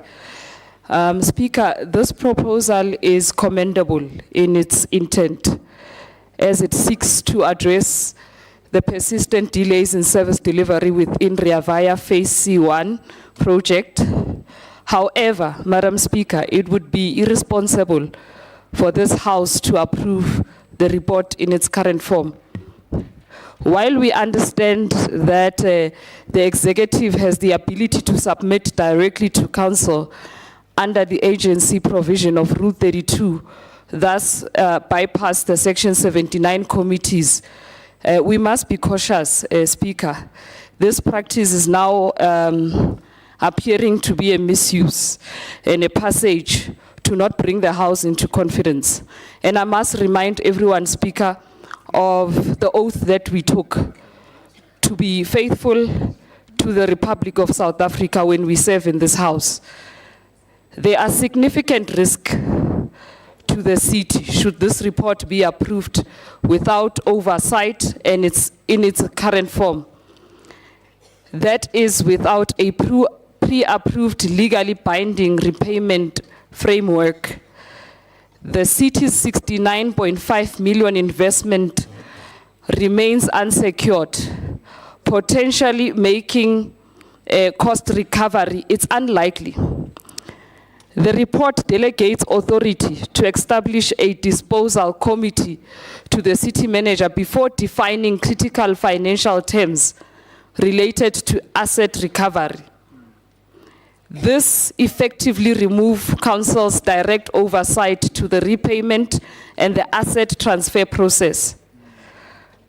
Approving the report as is equating to signing a blank check with the asset at stake. We might get 2 rands. We've heard there with Councillor Cook that we are paying 2 rands. And we might get 2 rands on a 69.5 million asset if we approve this report in this current form. Speaker, I request this report to be referred back to Section 79 committee. We've also witnessed committee meetings collapse due to non-attendance of officials from entities. And I trust the chairperson of the Transport Committee has invoked Rule 50 regarding this issue of non-attendance of officials. The committee remains ready and willing to engage on these matters, yet officials are unavailable. Despite us being available to engage, there's always an agency that brings these items as though the committee is not available. We are available, we are just not being engaged, and the rules are used to bypass us. In light of these concerns, Action SA is unable to support this report in its current form. The criminal activities looming around the MMC who previously led this portfolio raises serious red flags. It is our responsibility to protect the residents and the city's asset. And approving this item in this current status, it would be contrary to the duties that we have taken and have taken an oath, and we have promised to serve our residents. So I urge that this item be not approved. We understand agreements on the other hand, that side on my left, but let's put residents first, and let's not approve this item. We have tried to engage to try and get the Councillor. 40 seconds left. Oh, for you. thank you. We have tried to engage a speaker around this item to request for it to be withdrawn with no attention, with no time for the committee. So Action SA will not approve this report. Thank you. Thank you, Councillor. MMC Mnisi. Thank you very much, Madam Speaker, and all councillors. Your inputs are truly appreciated towards this item which is at hand. Madam Speaker, this is an initiative that will bring real and tangible change to the lives of our people. The approval and rollout of the Rea Vaya Phase 1 CA interim buses will serve our communities and restore their mobility. I want to speak, Madam Speaker, to what Councillor Krish submitted in council. Firstly, let's address the issue of the discrepancy. There was no discrepancy in the report, Madam Speaker. The buses were bought at 18 million. Now, the reason why you see the 10 million, it was an emphasis that we go out on public participation when an asset is over 10 million. Now, because the asset will be given to ABC for only 2 years, therefore the legal advice said to us it's below the prescribed period, which is 3 years. Therefore, we do not have to go for a public participation, Madam Speaker.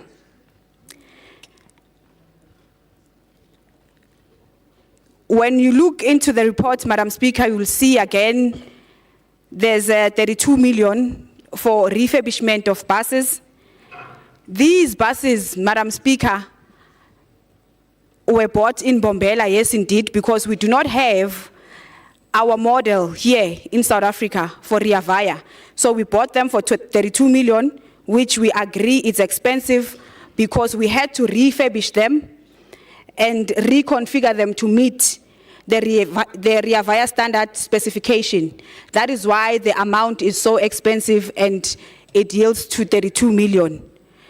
Madam Speaker, we are pleading with Council to approve this report as it will restore the dignity of the residents of Alexander and bring their mobility. Thank you so much.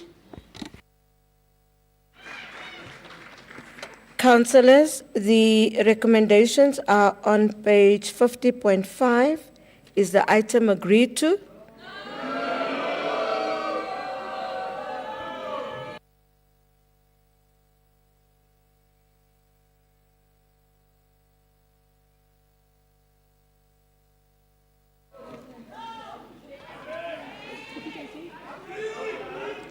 Councillors,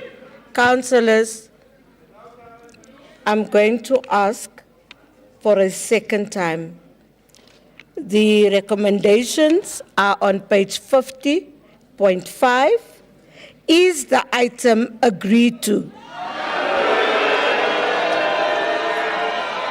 No! No!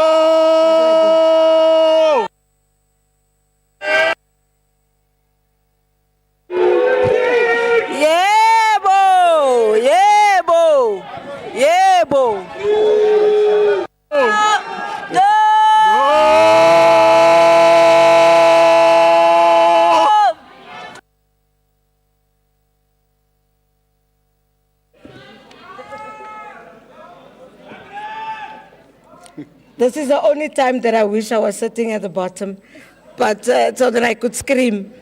Councillors, for the third time, I want to get the balance. Agreed!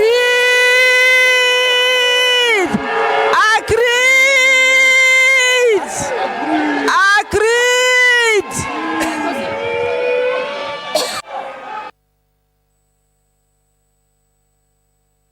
Okay. It sounds like no. That's how it sounded. We are going to vote. We are going to vote. Can we see the yeses? Oh, Speaker, whoa. We are going to ring the bell. Whoa.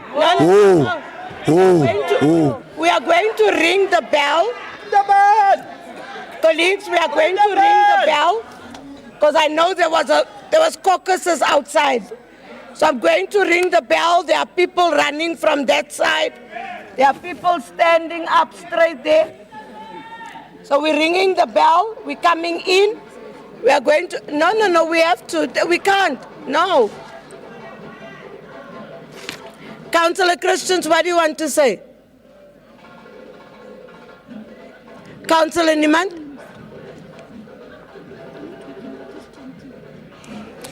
Madam Speaker, Rule 86 is quite clear. Nowhere in Rule 86 it speaks about ringing the bell.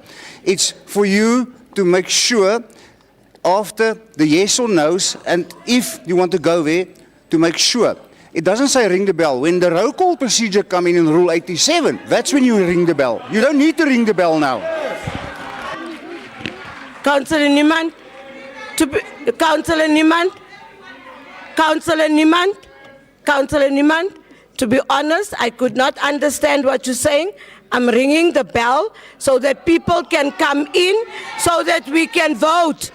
No, colleagues, no. There's many a times when we were told ring the bell.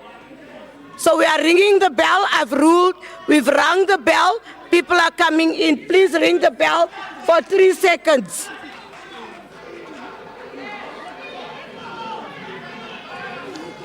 I've never been biased. I'm not. Colleagues, the bell is rung for the 2 seconds. Can we start counting? Can I see the nose? Can I see the nose? Not the nose, the nose. Can I see the nose?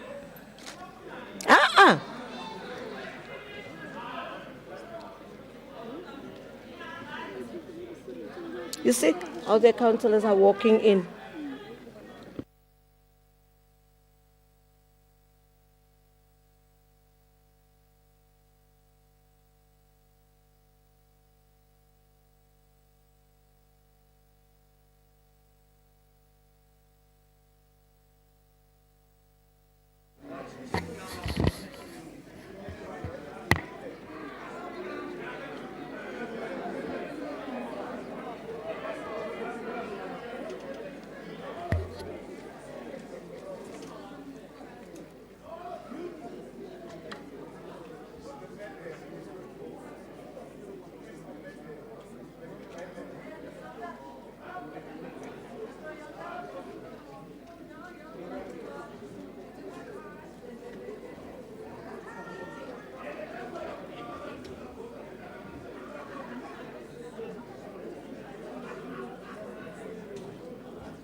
Yeah. Stephen Slambila. Speaker, we are hungry.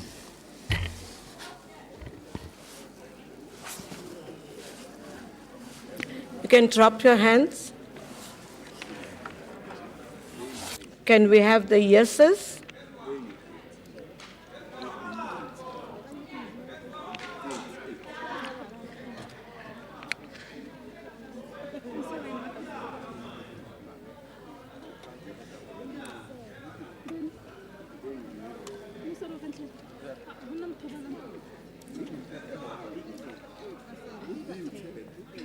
The councillor at the back, is your hand up or is it down?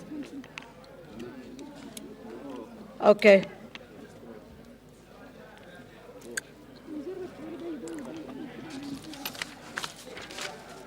That is.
Colleagues, you can drop your hands. Who abstains? There's 3 abstains.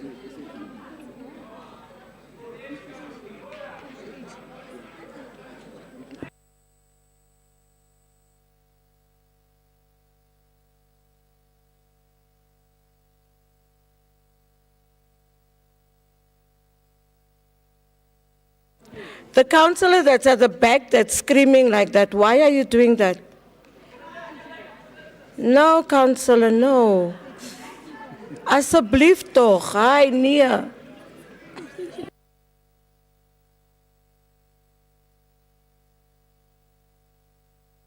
Different day, different time, different day.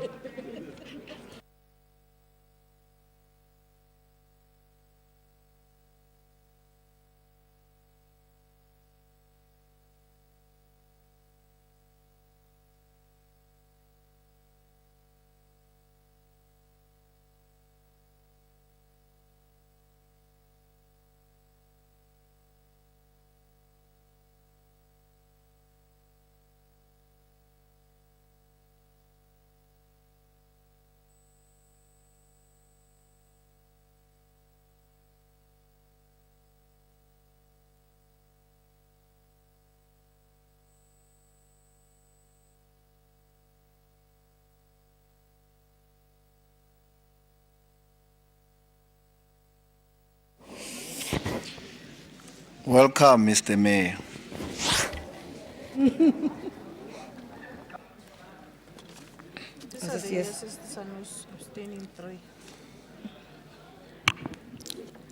Good afternoon, Executive Mayor. Welcome. The noes are 95.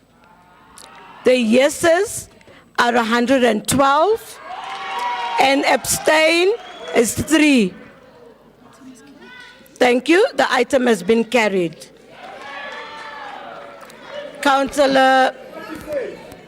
The dissent is coming. Christians. Colleagues, can I hear what Councillor Christians wants to say? Maybe it's something different. Thank you, Madam Speaker.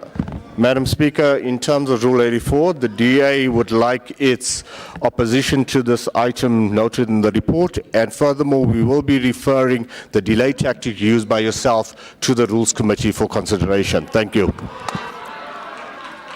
Councillor Christians, daar was nie 'n delay tactic nie. Colleagues, we are at item 50. We're going to break for lunch, but we're going to have it for 45 minutes so that we come back, we can continue with the business of the day. We'll come back at 3:15.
check where our caucuses are?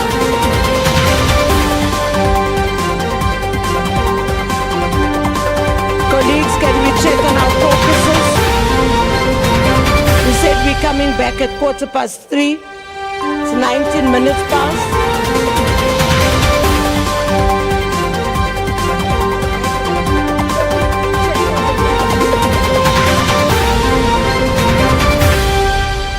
Conference and them to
to count the warm bodies that are here.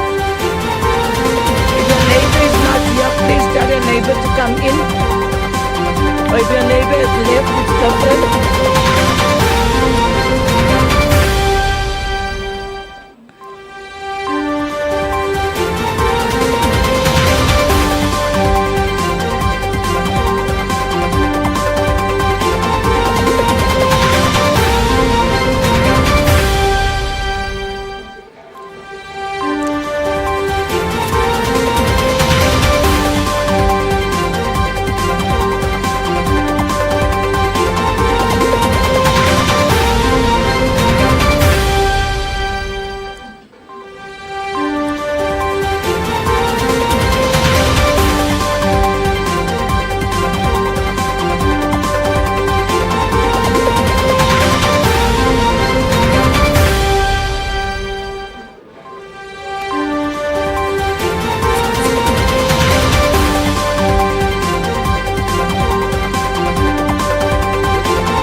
Action SA whip?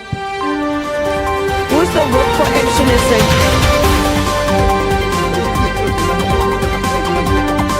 Your councillors are roaming. Can you get them in? 5 just passed here now about Coverdale and others. Now I've spoken to the other WIPs. The DA WIP has worked, the ANC WIPs are working. I didn't know who's WIP for Action SA.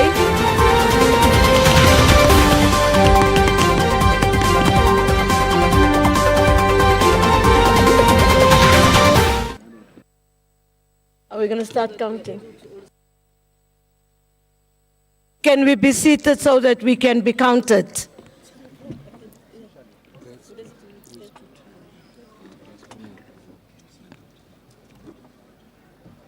You see, Councillor Nkonyeni, you say I'm biased, but I've just asked Action SA councillors, so now 2 has moved out again. What?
Are we sitting on our seats so that we can be counted?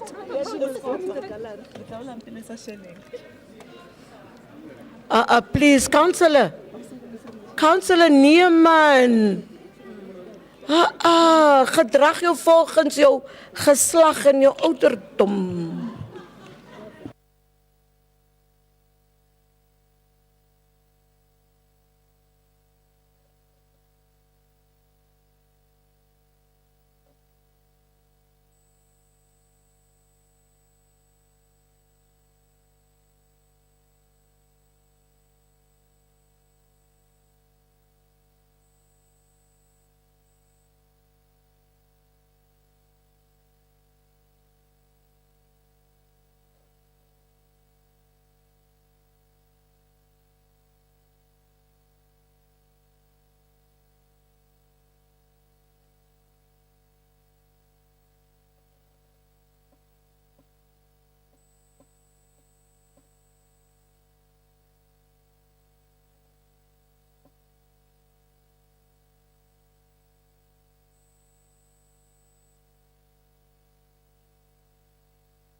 Colleagues, the longer you delay this, the longer you're going to stay here, and we are going to finish this agenda today.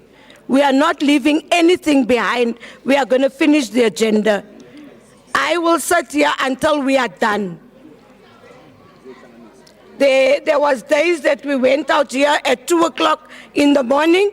If we have to, we'll do that. We are not leaving anything for the next council. So can we sit down so we can be counted, so we know we correct, and we move through things?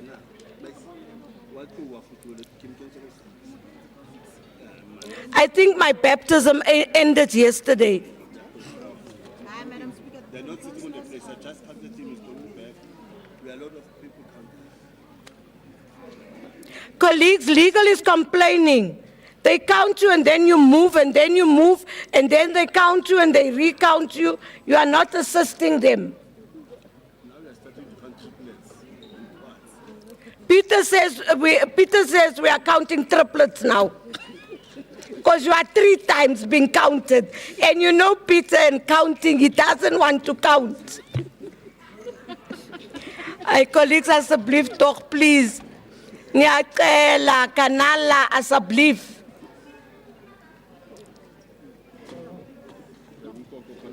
Hayi, bamba umthetho. Hayi, hlala phansi, bamba umthetho. Hawu.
Colleagues, okay, we are ready to go.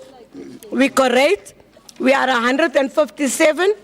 We don't know about those that are stuck in the restroom, but we are 157. We're going to start. We are going to start off now with the in-committee items. Can we agree on that? We're starting with the in-committee items. We all received the agenda, so we know what is our in-committee items. I assume we all read the agenda, so we know.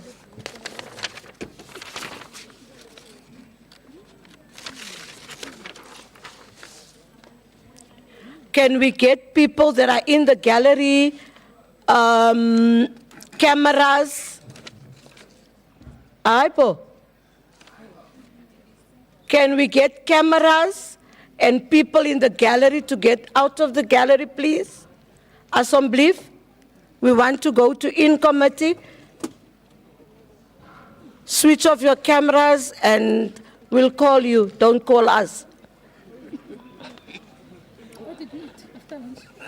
I don't know what that is.